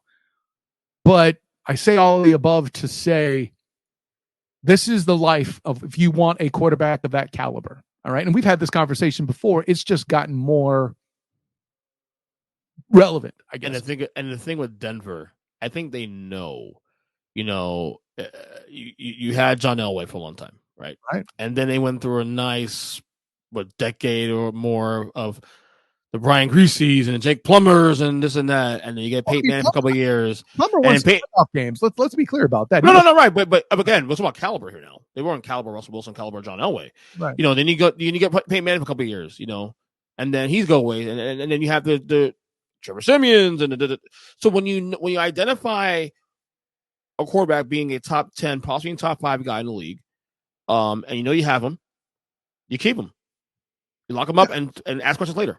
I get it. Yeah, I like how you made the connection. Like historically, they've always performed pretty well, but let's be honest, when they've done the best, it's been with the iconic quarterback. That is the belief and way of life in Denver, right? You mentioned already Elway and Manning. Sure, no doubt there. Rusty is of that ilk. I think, though I was critical of him as a Ute, he developed into somebody who I think is certainly Hall of Fame worthy. I'm not ready to say first ballot yet because a lot of the committee holds stuff against players that aren't the players' fault. Like, it's just what it is. It is what it is. Being part of a coaching staff that made the worst offensive on Super Bowl history, for example, the refusal to protect him after they got rid of Max Unger at center, all of that kind of stuff. That's not the player's fault. You got receipts, buddy. You got receipts, buddy. Hey, love it. The fact that he doesn't have, if he had the 2 MVPs that I said he should have earned in 17 and 19, then he would be first ballot. And I don't think you'd argue with that, Ernest Christian. No, I'm with you on that one. So what else, sir? Lamar Jackson battle with the Ravens for new contract continues. Last report we saw yesterday was that the Ravens upped their offer. Mm-hmm. The rumor is that Lamar Jackson has a cutoff here where if they don't have a deal by week 1, which is Sunday, of course, that the talks are off. First things first, Kyle, is Lamar making a mistake here by even risking playing without a new contract? No, because it's not real. This isn't real. Drew Brees says, I'm sorry. Lamar Jackson is negotiated to this point just in such a fashion as I tried to tell you, but you wouldn't listen. When I will be shocked when this becomes newsworthy is when the Ravens don't sign him. So what you're saying, it's going to happen. Because I agree it's going to happen before Sunday. This is all posturing. Now, granted, is he doing it in an unorthodox fashion? Of course. He's representing himself. But I think Lamar Jackson, like Richard Sherman most recently is another high-profile name who did this, I think Lamar Jackson representing himself makes sense because depending on what agents he worked with, they may have just been too busy negotiating with him as the establishment would have, whereas Lamar Jackson is still scary to people in his game and playing style. Now, granted, and I've made this point before with mixed reviews, but I still think it holds accurate. What's tough about Lamar Jackson is not his play, obviously. Anybody who thinks he's an inaccurate passer is a raging moron. He's 62%. Shut up, end of story. Oh, he doesn't perform in the playoffs. Dude threw for damn near 400 yards and the game wasn't won, and it wasn't his fault. Hashtag I said it. Okay? Get him a receiver better than Hollywood Brown. We'll talk. And oh, by the way, they shipped that guy too. This isn't an L-Jack problem. Stop it. Now, we got that out of the way for all the morons who don't know better. Not mentioning. I may clip this part just for people to get their heads examined. I mean, listen, my ego will certainly allow for you to do so. The punchline is this. The part where LJack is truly struggling to negotiate is in the business mind, not in the football mind. And I know people want to make it a social issue. He's a black quarterback, this, that. I'm not saying that's not a factor. It certainly could be. An argument could be made that it is one. I don't even want to go down that path. What I do want to say is this. If it's an issue of color, it's not white or black, it's green. Looking at anybody like this, who's a presence, but is so centralized to your offense's success or failure, right? If I'm throwing hundreds of millions of dollars at this point, right? Because, what is it that Patrick LeVon Mahomes II allegedly has a contract worth $500 million, right? Correct. That's insane. So if I'm throwing that kind of money at a quarterback and he's one play away, as the saying goes, I'm going to be nervous about throwing that money. I don't care who you are. EJ, as you have experience as a blackjack dealer. It's different betting when it's your money and not somebody else's, right? Mm-hmm. Fans are responding how they're supposed to as fans. And I don't even mean the sense that they're fanatics and ignorant. They're arguing football first, not fiscal first. And if you're arguing football first, you sign Lamar Demetrius Jackson. Notice the middle name treatment, ladies and gentlemen. Yes, Kyle. he's there. We're there ready. So I say all the above to say we're looking at a situation where they're just trying to make Lamar flinch. And smartly, he's not. They will get there in the 11th hour. If I'm wrong, we'll hear about it on that edition of the Student Report here on Football is Awesome. And I think you may agree with this also, too, because we discussed this last year on this show. His stock went through the roof, especially after the fact that they were 8-3 last year, with all the injuries already contributed to that team. He gets hurt. Now, by the way, when they're 8-3, number one in the AFC at the time, in a competitive AFC for the record, Lamar was the front runner for MVP last year at that point. He gets hurt. They lose every single game after that. So if this were a political debate, that would be something you would use as a headliner. And if I'm politically debating you, I would thrash you by reminding you that they did pretty well with the backup in the game, and their schedule was significantly harder during the time that Lamar Jackson was out. The argument could be made that LJack still would have lost those games, right? So while that's a point, I don't think it's a cogent one. And actually, the fact that he got hurt, in my opinion, worked against him, because that team did not struggle with Lamar Demetrius Jackson missing as much as I would have expected. And let's not forget all the other stuff that was out as far as football assets at the time. Their running back core already decimated, and more. The long list of injuries for the Baltimore Ravens at that time, over and above Lamar Demetrius Jackson. His injury may not have been. The argument could be made, and if you're making it to keep his salary as low as you can, would be made to counter, hey, well, you were hurt and we still did fine. How much do we really need you? Dangerous as that is, I can assure you there's some talk of that in those negotiations. Well, maybe, but again, so maybe they wouldn't have those games. That means you're a playoff team at that point. Maybe, but you see, that's again, we're circling around the same point. We can't definitively say one or the other was the cause. But if I'm negotiating for a lower contract for Lamar Demetrius Jackson, that's the line I'm taking. You use the injury part angle. That's it. You use the health. You use the injury and the health, not just his, but those around him, right? And we throw all this money at you, and then this happens. Right. Then, we're screwed fiscally because fewer people are going to show up and buy things, which is what we Whereas need. On my angle, like I'm fighting for him, I'm looking at the value. Obviously, I'm there. We win. And again, since the fact I'm utilizing the middle name of Lamar Demetrius Jackson, me arguing against him is not where I actually sit. So nobody can tell me that. I'm talking about Lamar Demetrius Jackson being Lamar Demetrius Jackson because I think he should get the bag. You know what I love? Before we started this podcast, you said this would be a short. This topic be a short topic. You went longer than we thought. I mean, listen, that's just a sign of a provocative host wanting hot takes. Hey, you know how I am. 10 years, Kyle. I texted this morning. 10 years. You don't get me by now? Come on. Anyway, the Steelers announced Mitchell Trubisky would be the QB1. Yeah. Trubisky or whatever the hell Trubisky's name is. I don't see the upside here. I plan to go over this with Mike Drokulitz of Pittsburgh Sports News on the pod this week. Maybe he can find you an answer. I don't have it. But here's what I can tell you, and I know it's just the preseason, fine, whatever. I was in Jacksonville. There were two things I got to do as a unique experience here in preseason. One, I saw Deshaun Watson's first action. Oh, God. And I also saw the first action for not Mitchell Trubisky, but his competition, Kenny Pickett.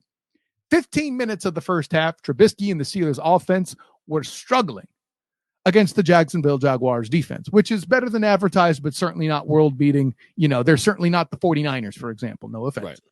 Right. But what a homer. I don't hear you arguing, Bureau. Anyways. Nor will I. You can't handle the truth. 5 minutes. 5 minutes. Kenny Pickett gets him into the end zone. Again, I know it's one half. I know it's preseason.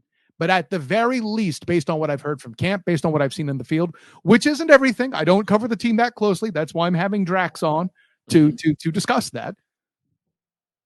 But at the very least, those quarterbacks are equal. And if it's the quarterbacks are equal, you get the rookie in there and you get him developed. I have a huge ego that even feels stupid arguing with one Mike Tomlin, who has yet to have a losing season in the NFL in his career. I don't think this is the right move. Now, granted, like I said, there may be something out there I don't see. I'm not at practice. I'm not an insider. I'll be talking to Drax for him to help me find what that thing is. But I think starting Trubisky is a flat-out mistake. If Pickett's ready to go, just throw him in there, man. I mean, what's the main reason that Trubisky's made the playoffs? His name is Matt Nagy. Bears fans may argue with you, but it's that creative play calling that does it. Trubisky is a game manager who's not trying to throw the ball. What we have seen of Kenny Pickett is that he's a dude who thinks on his feet. There's a reason why he's the player that faked a slide and caused a rule change immediately in college football, right? That's the ability to think on one's feet. That's Peyton Manning-ish. I'm not saying Kenny Pickett is Peyton Manning. I'm saying that is a Peyton Manning trait. And if you have a guy that's Peyton Manning-like quarterbacking that Steeler team, even if he's half of what Peyton Manning is, if he's quarterbacking that team, there's a chance for success there. This, I don't know. I still have to process this actually too. I'm about to do my final predictions for the season on Wednesday, and this move might change that because I have the Steelers competing for the playoffs. I'm not going to say if they made it yet or not, but I have the Steelers. We'll know in a second. Well, let's just say we need to put an asterisk on it because A, I'm not locked in until Wednesday, and B,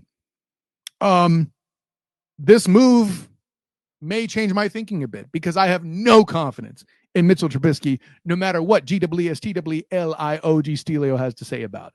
Well, I'll text him later on after the show. How excited are you about Baker Mayfield against the Browns this weekend? This is the most I've cared about a Baker Mayfield game since his career started. Listen, the matchup mania is coming back this season on the 3-point conversion. Hell yeah. And this is one of the games. Sure, the football is interesting, and you can read about why I think that's true, but I'm popping the corn for the drama on this one, ladies and gentlemen. How this game goes may not only alter, potentially, depending on how bad or good it is, may not potentially alter just this game and the record for those teams, but the franchise's history or Baker Mayfield's history or somebody's history, ergo down the line.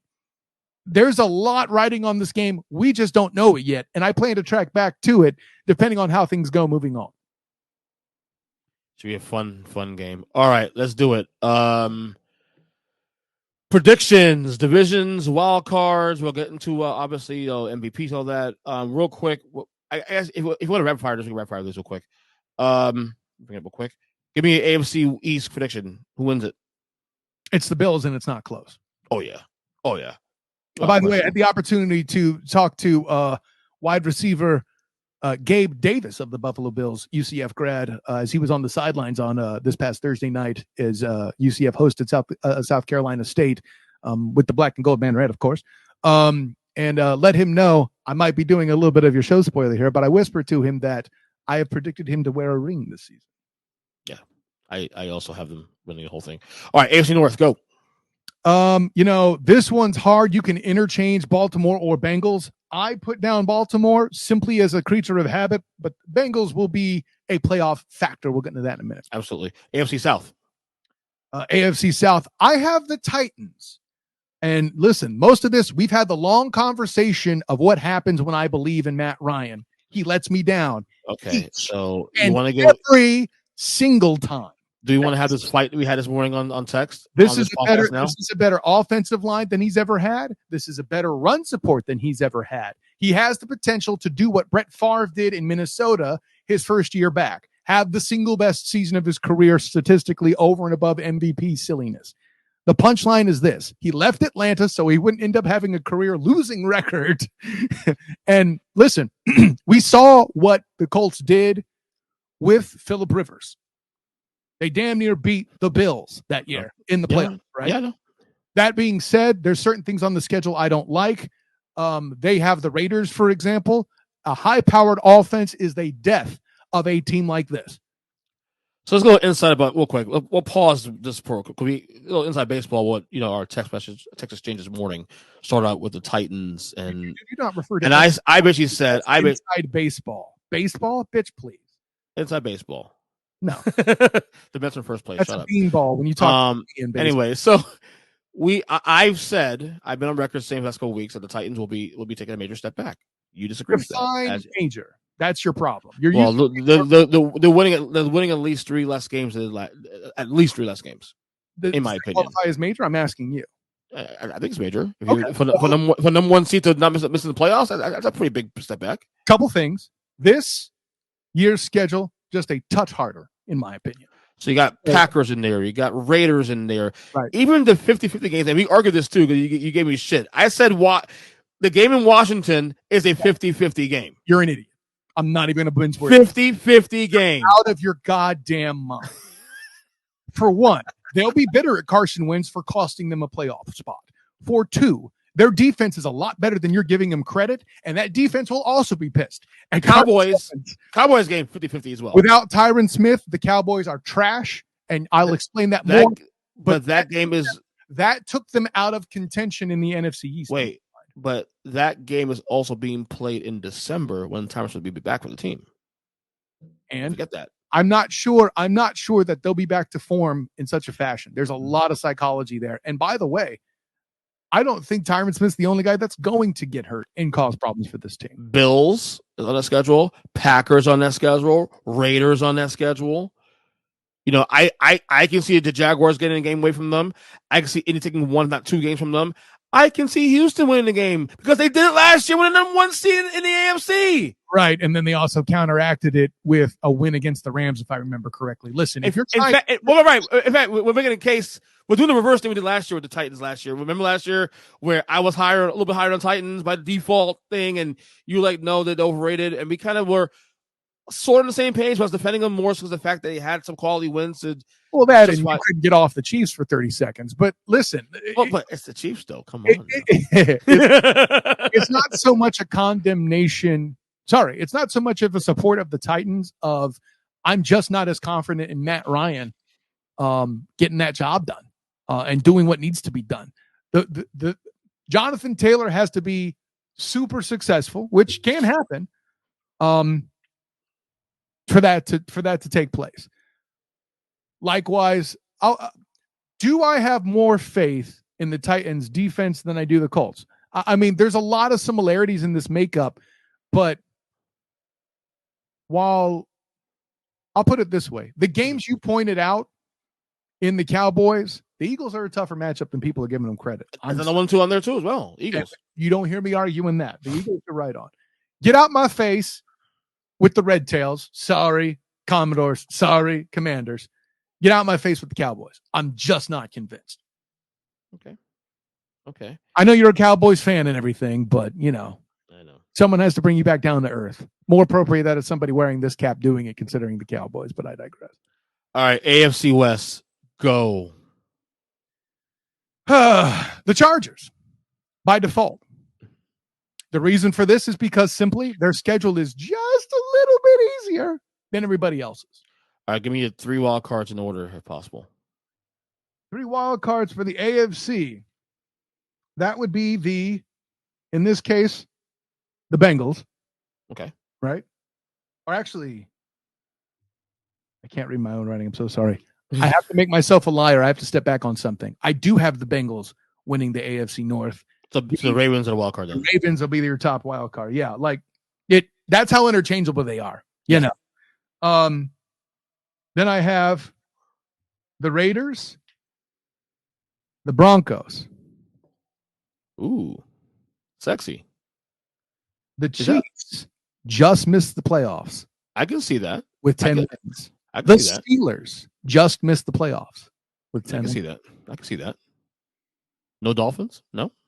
Get out my face with the damn I love trolling you. It's best.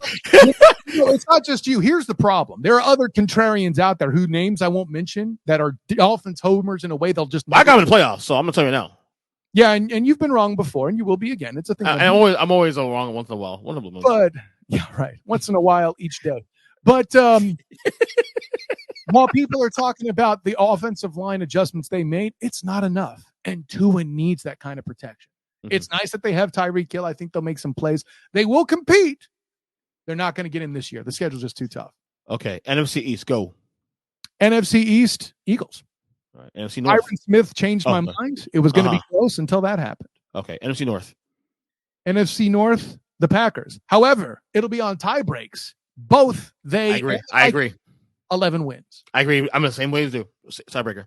NFC South.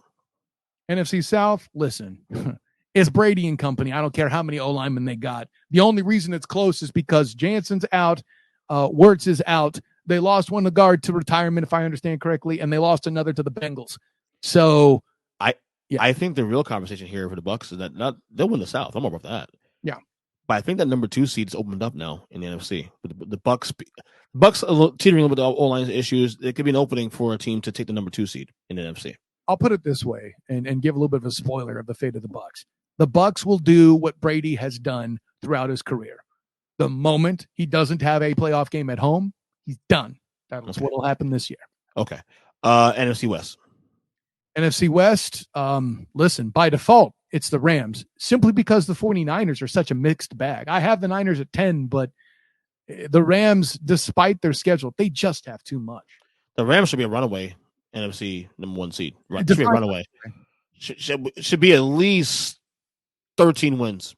See, I can't do that. That schedule is too ridiculous. The NFC West, where you play those groups twice, I get the Seahawks are give me. And then also the AFC West, bro, that's a tough draw. We'll see. Okay, your wild cards in order if possible. Wild cards in order for the NFC. As you look at Ernest Christian's cheat sheet, go ahead. Bitch, please. I didn't put the red tails on here, okay? Get the hell out of my house. For a minute, I was convinced you were copying Peter King's notes, but then I noticed you didn't have the Saints on there like an idiot. Yeah, true. We'll get there in a second. I have that on the list of things to move up. Oh, no. I got the Vikings at the top, the Niners at 10 wins, which could go completely wrong because they will live by Trey Lance. Yeah. I have the Cardinals surprising the world and sneaking in on tie breaks with only 9 wins over the Saints.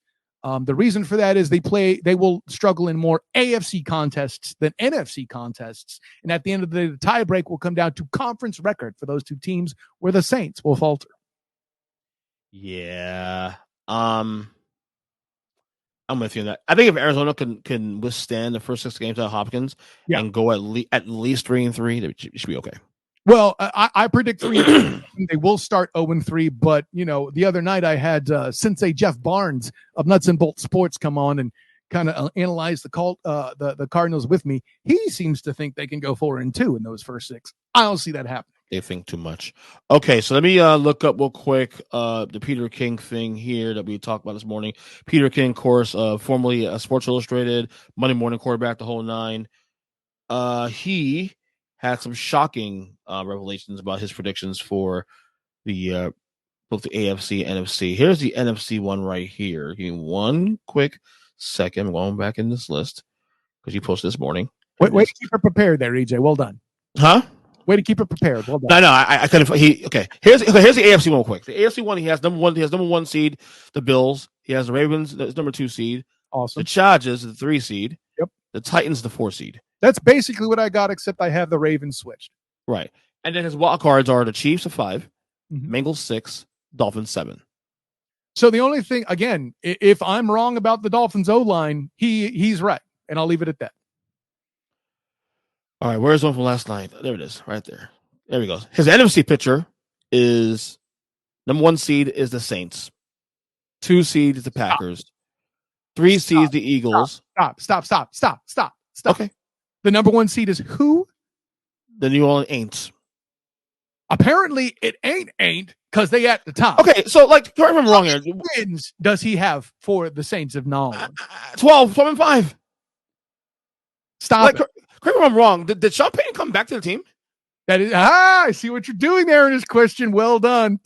I mean, seriously. I mean, no. What am Breeze is apparently coming out of retirement. I mean, what am I missing with the Saints, though? What am I missing? I mean, I don't get it.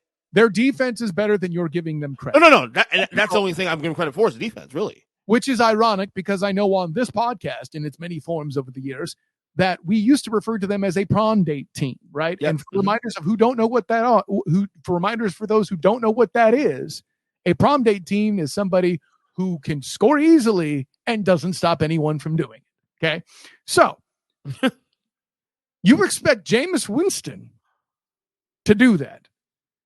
Stop it. Carry on, sir. All right, so his 2 seeds, the Packers, 12 and 5. So Saints, Packers, same record, but Saints on 1 seed. Eagles, a 3 seed, 11 and 6, and then the Rams at 10 and 7 as the 4 seed. So yeah, I mean, this is the problem. At the top, the NFC is tight. The only place where I disagree with him beyond that horrid Saints pick is I'm 1 win different with the Pack. I'm 1 win different with the Rams. He's got 10. I got the Rams at 11. I mean, that part I'm really close. And this is how tight it is at the top there, EJ Christian. That one game is the difference between elite and above average, right? Right. Yeah. All right. His wild cards, he has the Vikings. Which is what I have. Okay. He has the Vikings. Does he have 11 wins? Just curious. 11 wins. Yeah. 11 wins. Yeah, so that matches me. Me too. The Bucks at 10 and 7. Matches me. Wild card. And then the Niners at 10 and 7. Matches me. So you don't have much issue with him other than Saints. Correct. But the Saints is such a colossal screw up. I don't get it. Like, I don't get either. I put my list together and saw the Saints being where they were and making the playoffs. And I reevaluated and I'm like, well, okay, here's the problem. And I found the teams that I had them beating at one point. I'm like, well, no, they're not better than this team. And I had to I don't get it. Like, the reason why I make that point is I too am used to the Saints being playoff relevant. And I had to remind myself, as you did to our listeners earlier, that Sean Payton didn't come back, but Drew Brees is still retired. You know. It makes sense. I mean, I know Kamara's fantastic. Obviously, James Winston could. Kamara's overrated. He should be playing for Andy Reid because he's better at passing than catching passes than running the football. True. You know, and that's not an indictment. This isn't me saying he's a bad player. All right, and finally, predictions here. Give me who is your AFC champion this year? Out of the AFC, I think I got what everybody got. I got the Bills. And your NFC champion is who? Not the Saints. No. Keeping chalk, but again, as I've explained, like it's really tight in that spot. You know, I have no team winning 13 games. I have one team winning 12 in the Bills. There's a lot of 11-win teams at the top of both conferences, right? Mm-hmm. So I say all that to say I have the Rams as the top seed in the NFC, but they don't necessarily, they could fall out of that just the same. So I have the Rams based on that top seed and hosting some games in LA. They're going to be the conference champion. So you're saying that basically this Thursday's game is a Super Bowl preview. Okay. And a Super Bowl champion is been and the Super Bowl yet to be, Ernest Christian. According to Mania, of course, on the 3-point conversion that will drop this week. Can I agree with you, by the way? Super Bowl champion, of course. The Bills, as I told Gabe Davis sideline. Hashtag Bills Mafia. MVP is here. MVP, regardless of what they do in the playoffs, he probably won't be my choice personally, because he has too much talent around him. If Jalen Hurts does get 11 wins, it probably should be him that should be getting the vote. If the Broncos make the playoffs, like I say, it should be Russell Carrington Wilson getting the vote. But you and I both know the sycophants in the lamestream media will vote Josh Allen. Okay. Defensive player of the year. This was tough. But if the Rams go back, I find it nearly impossible to vote against Aaron Charles Donald. Yes. Offensive player of the year. This is even tougher. But I think in doing his part, I think he will get more yardage this year than one Derrick Henry. Because I think more teams are going to dare Ryan Tannehill to throw the ball than they will Matt Ryan. I have Jonathan Taylor, offensive player of the year. Oh, wow. Okay. And the team candidate, by the way, but he won't make it because he's a running back. Right. And sycophants, blah, blah, blah, blah, blah. And the team that'll have the first pick in the 2023 NFL draft will be. So the correct answer is the loser of the game featuring the Falcons and the Seahawks. Oh, wow. And just to throw some love at my guy, Danny Thompson, I believe that Marcus Mariota will fail to overcome giving Pete Carroll one of his few wins early in the season. I have the Falcons at the top of the heap drafting next year. And that's how we'll end the Student Game Report. Kyle, plug away, brother. Hey, listen, you know that Falcons pick is a good one. And the fact I picked out that game, it should impact your bottom five, whoever loses that game, Ernest Christian. I have the Texans for the record, but the Falcons number 2. So Texans are too low right now. You're not giving them enough credit because Davis Mills has done a lot. He's definitely an example of turning chicken bleep into chicken salad. The best thing about this podcast is weekly, and we'll do turning chicken shit into chicken salad. There we go. The best part about this podcast is this weekly show, and we'll be able to debate this week to week. It's the best part. Generate. Anyways, of course, I'm Kyle Nash, student of the game. You can find me on Twitter at the SOTG, as EJ Christian is concierge very well below in his streaming feed there. Wonder where he got that trick from. And then, of course, you okay over there, EJ? I'm good. I'm just a little something phlegm. Go ahead. Gotcha. So on Twitter at the SOTG, on Instagram as the same, the SOTG. Find me also on Facebook as the Student of the Game. Check out my writings for the UCF Knights, who will be hosting the Louisville Cardinals. A true testament to the mobile quarterback and what it is in this age of the game, by the way. I'll be covering that, doing a lot of video and other stuff with the Black and Gold Banneret. Of course, my weekly contribution to the three-point conversion starting this week, the Matchup Media, the MUM, as I like to call it, or the MUM, you know. I love it. I'm so glad it's back, dude. Mum's the word, EJ. Make sure you drop that shit in my my earnestly speaking community, too, so we can read that, too.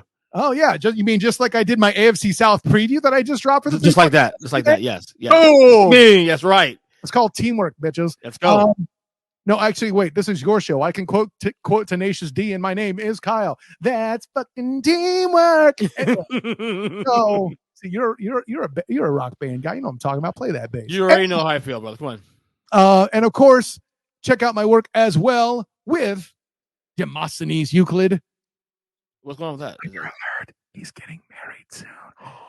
Anyways, has that wife been gone for all this long? That's a long conversation, Ernest Christian, not appropriate for this air. Anyways, okay.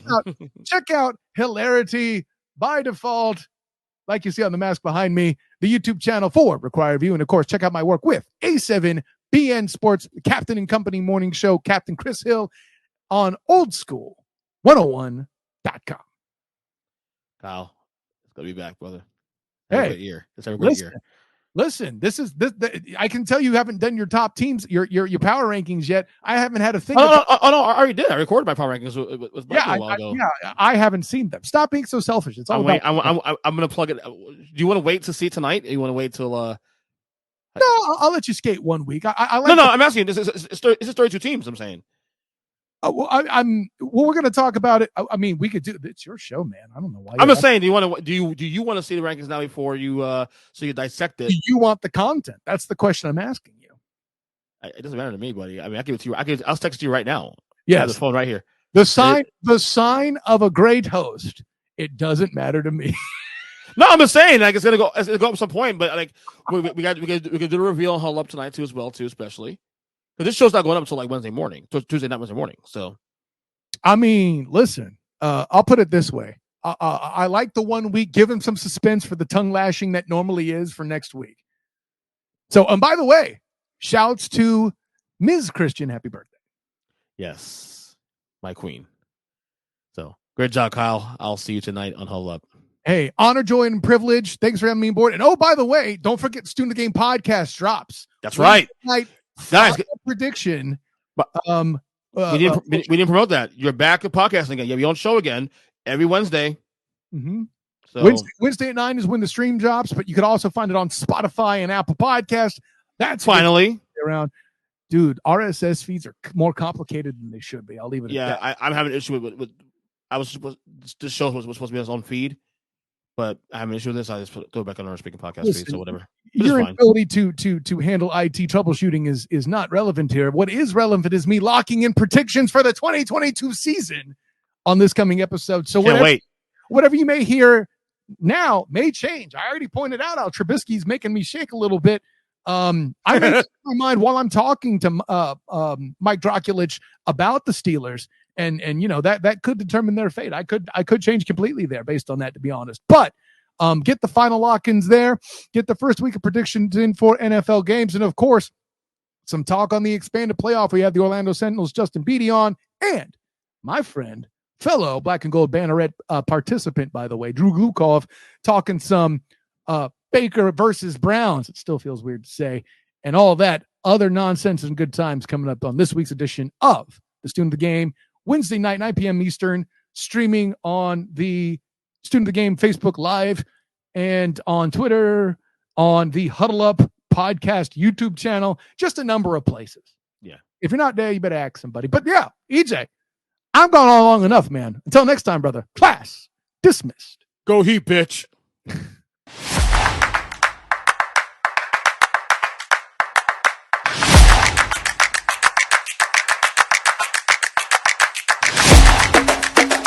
All right, it's EJ versus the Degenerates. Another season, another year of our me and Zach talking and picking games against the spread. Zachary, football's back. How happy are you? Well, after Sunday night, I'm freaking ecstatic. Dude, you were a hoot on fucking text during that Florida State game. Still, I want to know how anyone can think Mike Norvell still deserves the job. I'm telling you, dude, they lose that game, he's on the hot seat immediately. Probably fired. It was on the hot seat going into the season. Yeah. Like, he stepped foot on campus and burned every bridge possible and almost got fired before he ever coached a game. Yeah. Yeah. But you know what? The 2-0, they get an off week this week. They got a couple fairly decent games that should win. You know, my goal is this: if they can get 8 wins this year, which is possible, look at the schedule, I'm happy. And I'll tell you what, I told you during the on text during the game, Jordan Travis is good. I like this kid. Yeah, he doesn't look anything like he did last year. Yeah, I agree. But of course, you guys are here to hear our picks. Last year, of course, Zach did win. I still owe him the bet. I got to pay that back sometime next couple weeks. Oh, coming from the guy who's been trying to change the way in which he pays off the bet from what the bet was. No. I told you it was okay with that. I forgot. It was literally supposed to be the wives, essentially a double date. Right. And what have you done? Well, how about we go to lunch and I'll buy your wife some food for dinner. The issue is getting my wife and your wife all go at the same time and get a babysitter, all that bullshit. So you already know that. So a little inside baseball for people here. When did the season end? January. And you still haven't found time? No. That's why we're not making a bet this year, because you can't pay a bet. No, we'll make the same bet this year, but I'm going to pay. I'm still paying that bet very soon. Don't worry about that. We're paying that bet soon. So, anyway, let's get this party started. Week 1 NFL's here. By the way, there is no spread over 9.5 points this week. Yeah, and I'm still confused at that Saints game you keep talking about. I've looked everywhere. I have not seen that 9.5 that you were talking about. No. The 9.5 spread is the Colts and Texans. Yeah, you sent me a. a text about the Saints being 9.5 points. Maybe not Yes, wins again? yes, Ooh. you. Ooh, okay. All right, we'll get to the second. Anyway, first game, of course, the Thursday night game is the game I believe will be which we'll see again in February for the Super Bowl. That is the Bills at the Rams. The Bills right now are 2.5-point favorites. Over under is 52.5. Zach, this spread opened at Rams -1, and now it's Bills -2.5. Why the swing? Matthew Stafford's elbow? That's what I thought. I mean, legit, that's the only reason why. Anyway, I'm taking the Bills in this game outright to win and to cover the spread. I think Buffalo's gonna be this 14-3 dominant team. I think they're gonna make a statement out the gate. I think they win this game comfortably. When I say, I mean, they'll probably win by like 7, 8, 9 points, but comfortably. A game they'll control. That is comfortably. Yeah, give me the Bills on the road. Super Bowl trek starts now. Where you at? I'm going to take the Bills too because I don't believe any of this talk about how all of a sudden Matthew Stafford is feeling no pain in his elbow. Right. So you say he'll give it a go. So we can take his word for it. Yeah, we'll see when he gets hit in the arm once. Yeah. All right, next game. Here we go. Sunday games. We have the New Orleans Saints heading to Atlanta, face the Falcons. The Saints are 5.5-point favorites. The over-under is 42.5. Zach, I have a question for you real quick. I was telling you on text, and Chris too, about all this Saints love is happening now. People are high on the Saints this year. Then I saw Peter King yesterday reveal his playoff picks for this year. Which, by the way, we'll give you playoff picks in a second after we finish these spreads. He has the Saints not only winning the NFC West, not only making the playoffs. I mean, winning the NFC South? South, sorry, NFC South. Sorry, I'm thinking about 1991 winning the West, actually. But he has the Saints as the number 1 seed in the NFC this year. Peter King, smart guy. Loved his work for 30-something years. But wow. I don't get it. Outside their defense, I don't understand the love. Well, even though Jameis wasn't chucking the football down the field for a ton of yards last year, when he was playing, he wasn't turning the ball over, and he was winning. Yeah, but Sean Payton was a coach too, by the way. Yeah, but wasn't Allen coaching the defense at that point last year? Maybe. I can't remember. I'm pretty sure he was the coordinator last year. In any case, divisional games are weird. I don't think Atlanta will be good this year, but first game of the year, you got to feel a little excited. I'm taking the under in this game. Wow. And I'm going the other way. I'm taking the over. I'm counting on, the mismatch with Pitts. I honestly, even though I like Atlanta this year, I think New Orleans wins in a blowout. So okay. I'm just going to play safe and take the over. Right. Again, it's week 1. Anything can happen. Next game here, we have the San Francisco 49ers heading to Chicago to face the Bears. The Niners are 7.5-point favorites. The over-under is 41. Niners win this game. No doubt about that. The Bears are going to be terrible this year. But again, week 1 in Chicago. You know what? Give me the under in this game as well. I think it's going to be a low-scoring game. Niners might win this game going away, but I'm not sure if they'll come some points on the road right this early in the year. And I mean, Trey Lance, we don't know how good he is yet. We'll find out sooner or later. So, under. Yeah, I didn't know what was a safer bet. Taking the 49ers to cover or the over in the game. Because I'm pretty certain the 49ers have a legit shot at putting up 40 points on just Chicago's defense. Oh, really? Well, you're telling me 1 week of practice with Roquan, their defense is going to be stellar again? I think there's too much turmoil. Interesting. All right. I don't even buy the defense there. I mean, I want to take the Niners to cover, man, but God, that's a lot of points. That half point is going to be fucking. I'm telling you. I'm taking the 49ers to cover. Okay. All right. Next game here, we have the Pittsburgh Steelers heading to Cincinnati to face the defending AFC champions, Cincinnati Bengals. The Bengals are 7-point favorites, over under 44.5. When's the last time you see the Bengals be a touchdown favorite of the Steelers like this? For a long time. I don't think I've ever seen it in my life. Yeah, crazy, right? Yeah. But we're here. And you know what? Give me Cincy to cover all of it because I think this is, I think there's a lot of good energy around this team. The city's pumped out this team. This team is a contender. Obviously, went to the Super Bowl last year. Pittsburgh, like I said, they're a solid team. I think they'll be in the mix of a playoff spot. But between the Trubisky start, I mean, he'd be okay, I'm sure, for a couple of weeks. But I like the energy coming out of Cincy right now. Very positive energy. They've done a great job of retooling that team. I think they'll. I think they'll come out guns blazing. So give me Cincinnati to cover 7 points. Yeah, and I'll take Pittsburgh. I was tempted again to go with an over in this game because I think out the gate both teams are going to be able to score some points. But I'll take Pittsburgh plus a touchdown. Okay. You took the Niners are covered, by the way, the last game, right? Yeah. Okay. Let's make it sure it's still in here. All right. Next game here, we have the Philadelphia Eagles heading to Detroit to face the Lions. This is an interesting game, actually. Eagles by 4. Eagles are favored by 4, over 148.5. I told you guys in the podcast, the Lions are my frisky team of the year. Some people pick them to go to playoffs.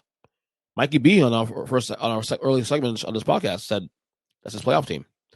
Big Jim on Huddle Up said playoff team. I'm not that gutsy to go that far, but I took the over on 6.5 wins. I'm gonna take the over on this game. I can see some scoring here in Detroit. I agree with you. I'll take the over all day. And this idea that they're gonna be frisky and have a chance at a playoff spot, man, whoever's saying that needs to be drug tested. They've watched Hard Knocks one too many times. Yeah, that's the thing. But they got some nice pieces though. I just don't think they'll playoff team just yet. All right, this is one interesting game of the weekend for me. The New England Patriots heading to Miami to face the Dolphins. The Dolphins are 3-point favorites. The over-under is 46.5. Again, I don't like what I'm hearing out of Patriots camp about Mac Jones and the offense in general. Now, I don't know if that's a swerve by Belichick. He tends to say one thing and something else is going on.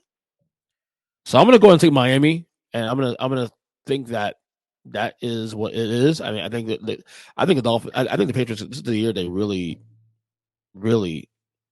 I guess, fall apart. When I call it. No, Josh Daniel, especially. That's a problem, I think. So give me Miami to cover 3 points. They always play well against the Patriots at home, even with Tom Brady. I like the Dolphins here. What you got? Have you ever seen an empire fall so fast? That's what the Patriots had, was an empire. And you're watching it go up in flames in real time. And you're watching a quarterback who was the best in his draft class get sabotaged. I'm sorry, but you're putting 2 defensive coordinators as his offensive coaches. That Matt Patricia too, right? Yeah. Oh my dude couldn't score a touchdown with Matthew Stafford. All right, that's how bad he was. He took a playoff Matthew Stafford and turned it into a 3-win team. And now you're going to tell me with Mac Jones, who can barely play? No. Give me Miami to cover in a blowout. All right. Next game here, we have the Baltimore Ravens heading to New York to face the Jets. The Ravens are 7.5-point favorites. The over-under is 44.5. This is pretty easy. Give me Baltimore and keep this shit moving. The only drama really in this game is, does Lamar Jackson play? Will he hold out? Anything changes between now and then? I think the contract will be settled by Sunday. I think Lamar will be excited. The Baltimore will come out and guns blazing and all that. Give me Baltimore to cover 7 points. 7.5 points. This is my first mortgage bet of the year. There we go. If Lamar Jackson plays, they blow out the Jets. This is a la fucking Baltimore in Miami, Hollywood Browns, first game where they won like 55-3. They're going to destroy the Jets. It's going to be so bad. Mm-hmm. Yeah. Although Zach Wilson may play this game, they're saying that's very possible. But like it matters. That like it really matters. Means it's even more likely of a massive blowout. You put in Mike White, maybe he gets a little fire. You put in Wilson, no shot. No shot at all. All right, next game here we have the Jacksonville Jaguars heading to Washington, your boys, to face the Commanders. The Commanders are I keep saying the Commanders. Commanders are favored by 3 points. Over-under is 44 points. As you know, controversial pick for the year. I have the Washington going to the playoffs. 7 seed. The optics don't look good, though, however. All these injuries, running backs getting shot, you name it, all this kind of stuff. But I think for 1 week, they'll figure it out. Give me Washington cover 3 points. Competitive game. Yeah, I also remember you talking about how good Jacksonville was going to be. They could win 7 games. I said be frisky. I said the under, though. Yeah. Give me Washington. Talk about an easy layup to start the season. Carson Wentz couldn't ask for much more to go against the defense. What a homer. What a homer. All right, next game here it is the Baker Bowl. It is the Browns heading to Carolina to face the Panthers. The Panthers are favored by 2.5 points. Over-under is 41.5. I think Carolina wins this game fairly handily, but I think I'm going to take the under in this game, though. I see it's being a very low scoring, run the ball, keep the ball away from either team. Give me under here. This is going to be a Kareem Hunt, Nick Chubb, CMC game, McCaffrey kind of thing. Give me under here. Yeah, I mean, the under makes sense, but Carolina's defense is so bad. Really? That, I mean, Carolina could still cover in a blowout. Okay. So I'm going to try and be safe and just take Carolina to cover. And I'm going to love watching Baker Mayfield dance on Cleveland. That could happen, definitely. All right, next game here, which is the highest spread of the week. It is the Indianapolis Colts heading to Houston to face the Texans. The Colts are favored by 9.5 points. The over-under is 46 points. A lot of points for week 1. But Houston's really that bad. I'll take Indy. Screw it. Indy it is. What you got?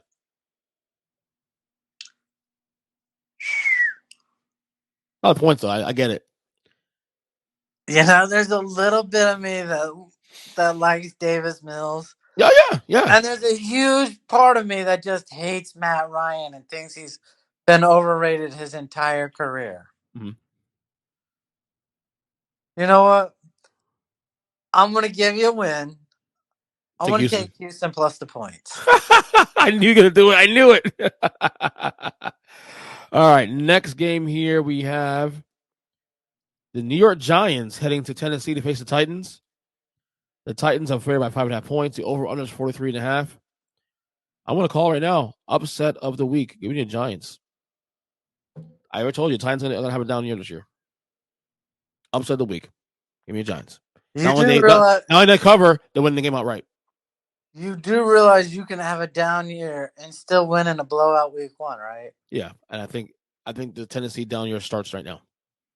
All right. I'll trust you on this. I'll take Giants plus the points. Okay. Just for 1 week, maybe I jinx them. Who knows? But it is your old betting, rule. The Giants get a lot of points. You take 1 the points. Yeah, but that betting rule applied to when the Giants were good. Or decent at best, right? Not a terrible. I get it. I totally get it. All right, next game here we have the Green Bay Packers heading to Minnesota to face the Vikings. Another big game of the weekend. It is a pick'em right now. Over-under is 48 points. I'm taking Minnesota to win this game outright. I think this is a big statement game for the Vikings. I picked the Packers win the division, but I think it's a competitive division. They may come down to a tiebreaker. Big game here. I got Minnesota win this game outright. Did you take your blood pressure medicine? Not yet. After the podcast is over. I really wish you would have taken it because you're right. I take Minnesota too. All right. Aaron Rodgers started off horrible last season. Yeah. I think 4 of his first 5 games last season, he threw for under 200 yards. It's He's going below to do average. it again in this game. So, yeah, give me Minnesota. All right. 4 more games here left on the slate here. We have the Kansas City Chiefs heading to Arizona to face the Cardinals. The Chiefs are favored by 4.5 points. The over-under is 53.5. I am taking the over, my friend, on this game. I see a lot of points here. Yeah, play it safe, take the over. I don't know how well Kansas City's offense is going to do without Tyreek Hill, but I know how good their defense is. So when you're thrust into a decision like this, just take the over. When in doubt, take the other points. Yeah, I agree with you there. All right, 3 more games here. We have this could be the game of the weekend here. It is the Las Vegas Raiders heading to LA to face the Chargers. The Chargers are 3-point favorites. The over-under is 52. This game I had a hard time trying to figure out. I think the Chargers win. I'm not as confident about it. Give me the over this game. When in doubt, take the over. Absolutely. All the weapons. You know what you're not going to see a lot of? Handing off the football. Nope.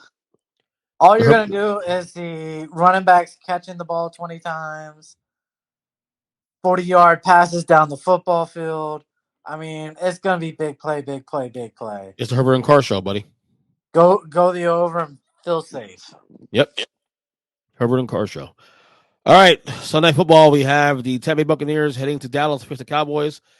The Bucks are favored by 2 points. The over-under is 50. I don't think I'm hearing out of Dallas now. I mean, we obviously hear about stuff with Tampa and the O-line and now Brady and all that. I think that will be answered on Sunday.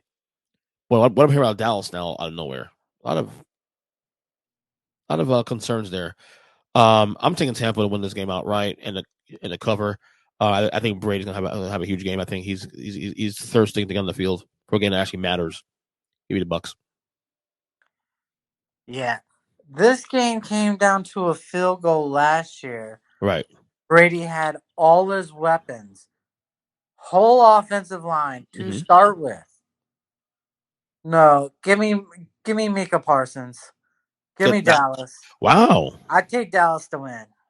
The thing is, and I think this is. Go ahead. Dallas is not as good as they were last year. Don't you think? Offensively? Maybe. Lost. Okay. Yeah, they've lost some offensive weapons at wide receiver, but I think their defense will destroy that offensive line for Tampa Bay. And this is why I can kind of see where Peter King is talking about the Saints winning the division. Okay. It starts here week 1. But number 1 seed, those I don't see. But okay.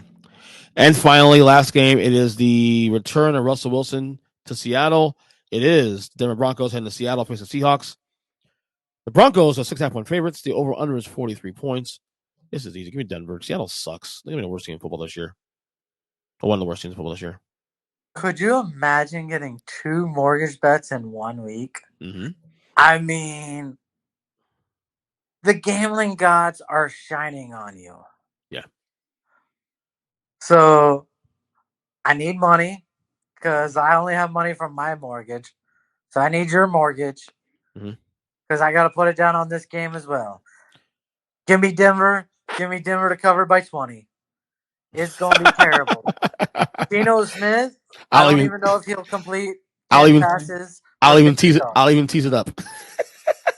Tease it up. Take one of the prop bets. Prop lines, man.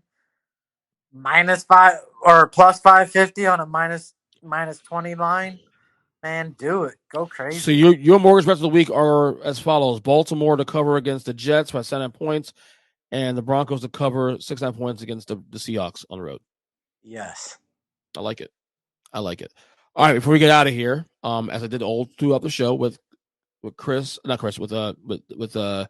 Mike and Kyle, they gave their picks of the year. I'm going to ask you now for your picks of the year. So I'm going to go through each division, Give me your picks to each division winner. Wild cards 5 through 7, the 3 wild cards in order if you can, and whatnot. So let's start with the NFC first. Give me your NFC East winner this year. Who's winning the East this year, Zach? I'm gonna take the Eagles. Okay, I'm there with you. The North. I'm gonna take the Vikings. Okay. The South. I'll go with Tampa though. Okay. NFC West. Go. Gonna stick with the Rams. Okay. All right, and your wild cards. Give me the 5 seed, 6 seed, and 7 seed. Your first wild card is 49ers. okay. Green Bay. Mm-hmm. And I'm gonna be a homer. Washington? Just like me? Just like me. Awesome. Colin's gonna make fun of you next week on the show, I'm telling you. All right. AFC. AFC East. Who wins the AFC East? Pretty easy, I'm sure. Yeah, I'm pretty sure it's the Bills. Yeah. AFC North, go. Tough, right? Yeah, but I'm gonna do my other homer pick. I'm gonna take Baltimore. Okay. I knew you were gonna go there. Your other team. The AFC South, go. Oh my God, it's gonna break my heart to say this. The Colts. Okay. AFC West, go. Chargers. Okay. And then your wild cards in order 5 through 7 are Chiefs. Raiders. Dolphins. Ooh. We have the same teams for the most part. Wait. So no Bengals this year? No Bengals. Wow. I want to put them in there over the Dolphins, but that division is gonna be cutthroat. Yeah, I agree. Give me your who's playing the AFC Championship game this year? I've changed it up since me, you, and Chris. Okay. I think it's now going to be Baltimore and the Bills. Okay. And the AFC champion's gonna be?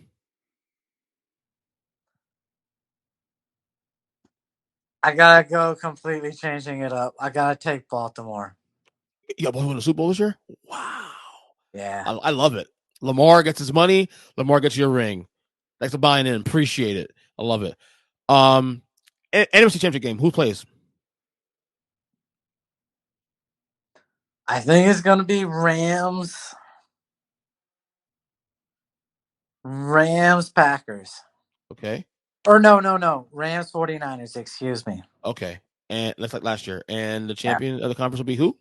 I think the Rams again. Okay, so now you got Rams and Ravens in the Super Bowl. And who's the Super Bowl champion? I'm going all homer, man. I decided to be a homer. I'm going Ravens. So Lamar Jackson. Lamar gets his contract. He doesn't get his contract.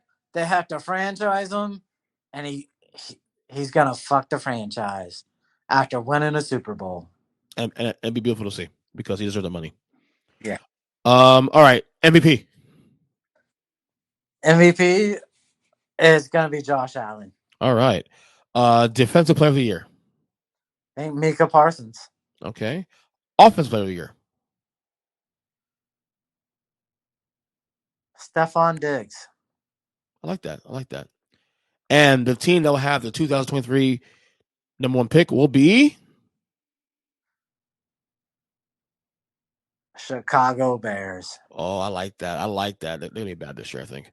It's either Bears or, in my mind, is Bears or Jets. Wow. No Seahawks, no Texans, no Falcons. Wow. Interesting. No, Seahawks have a shot. Oh, I think the Falcons are going to be decent.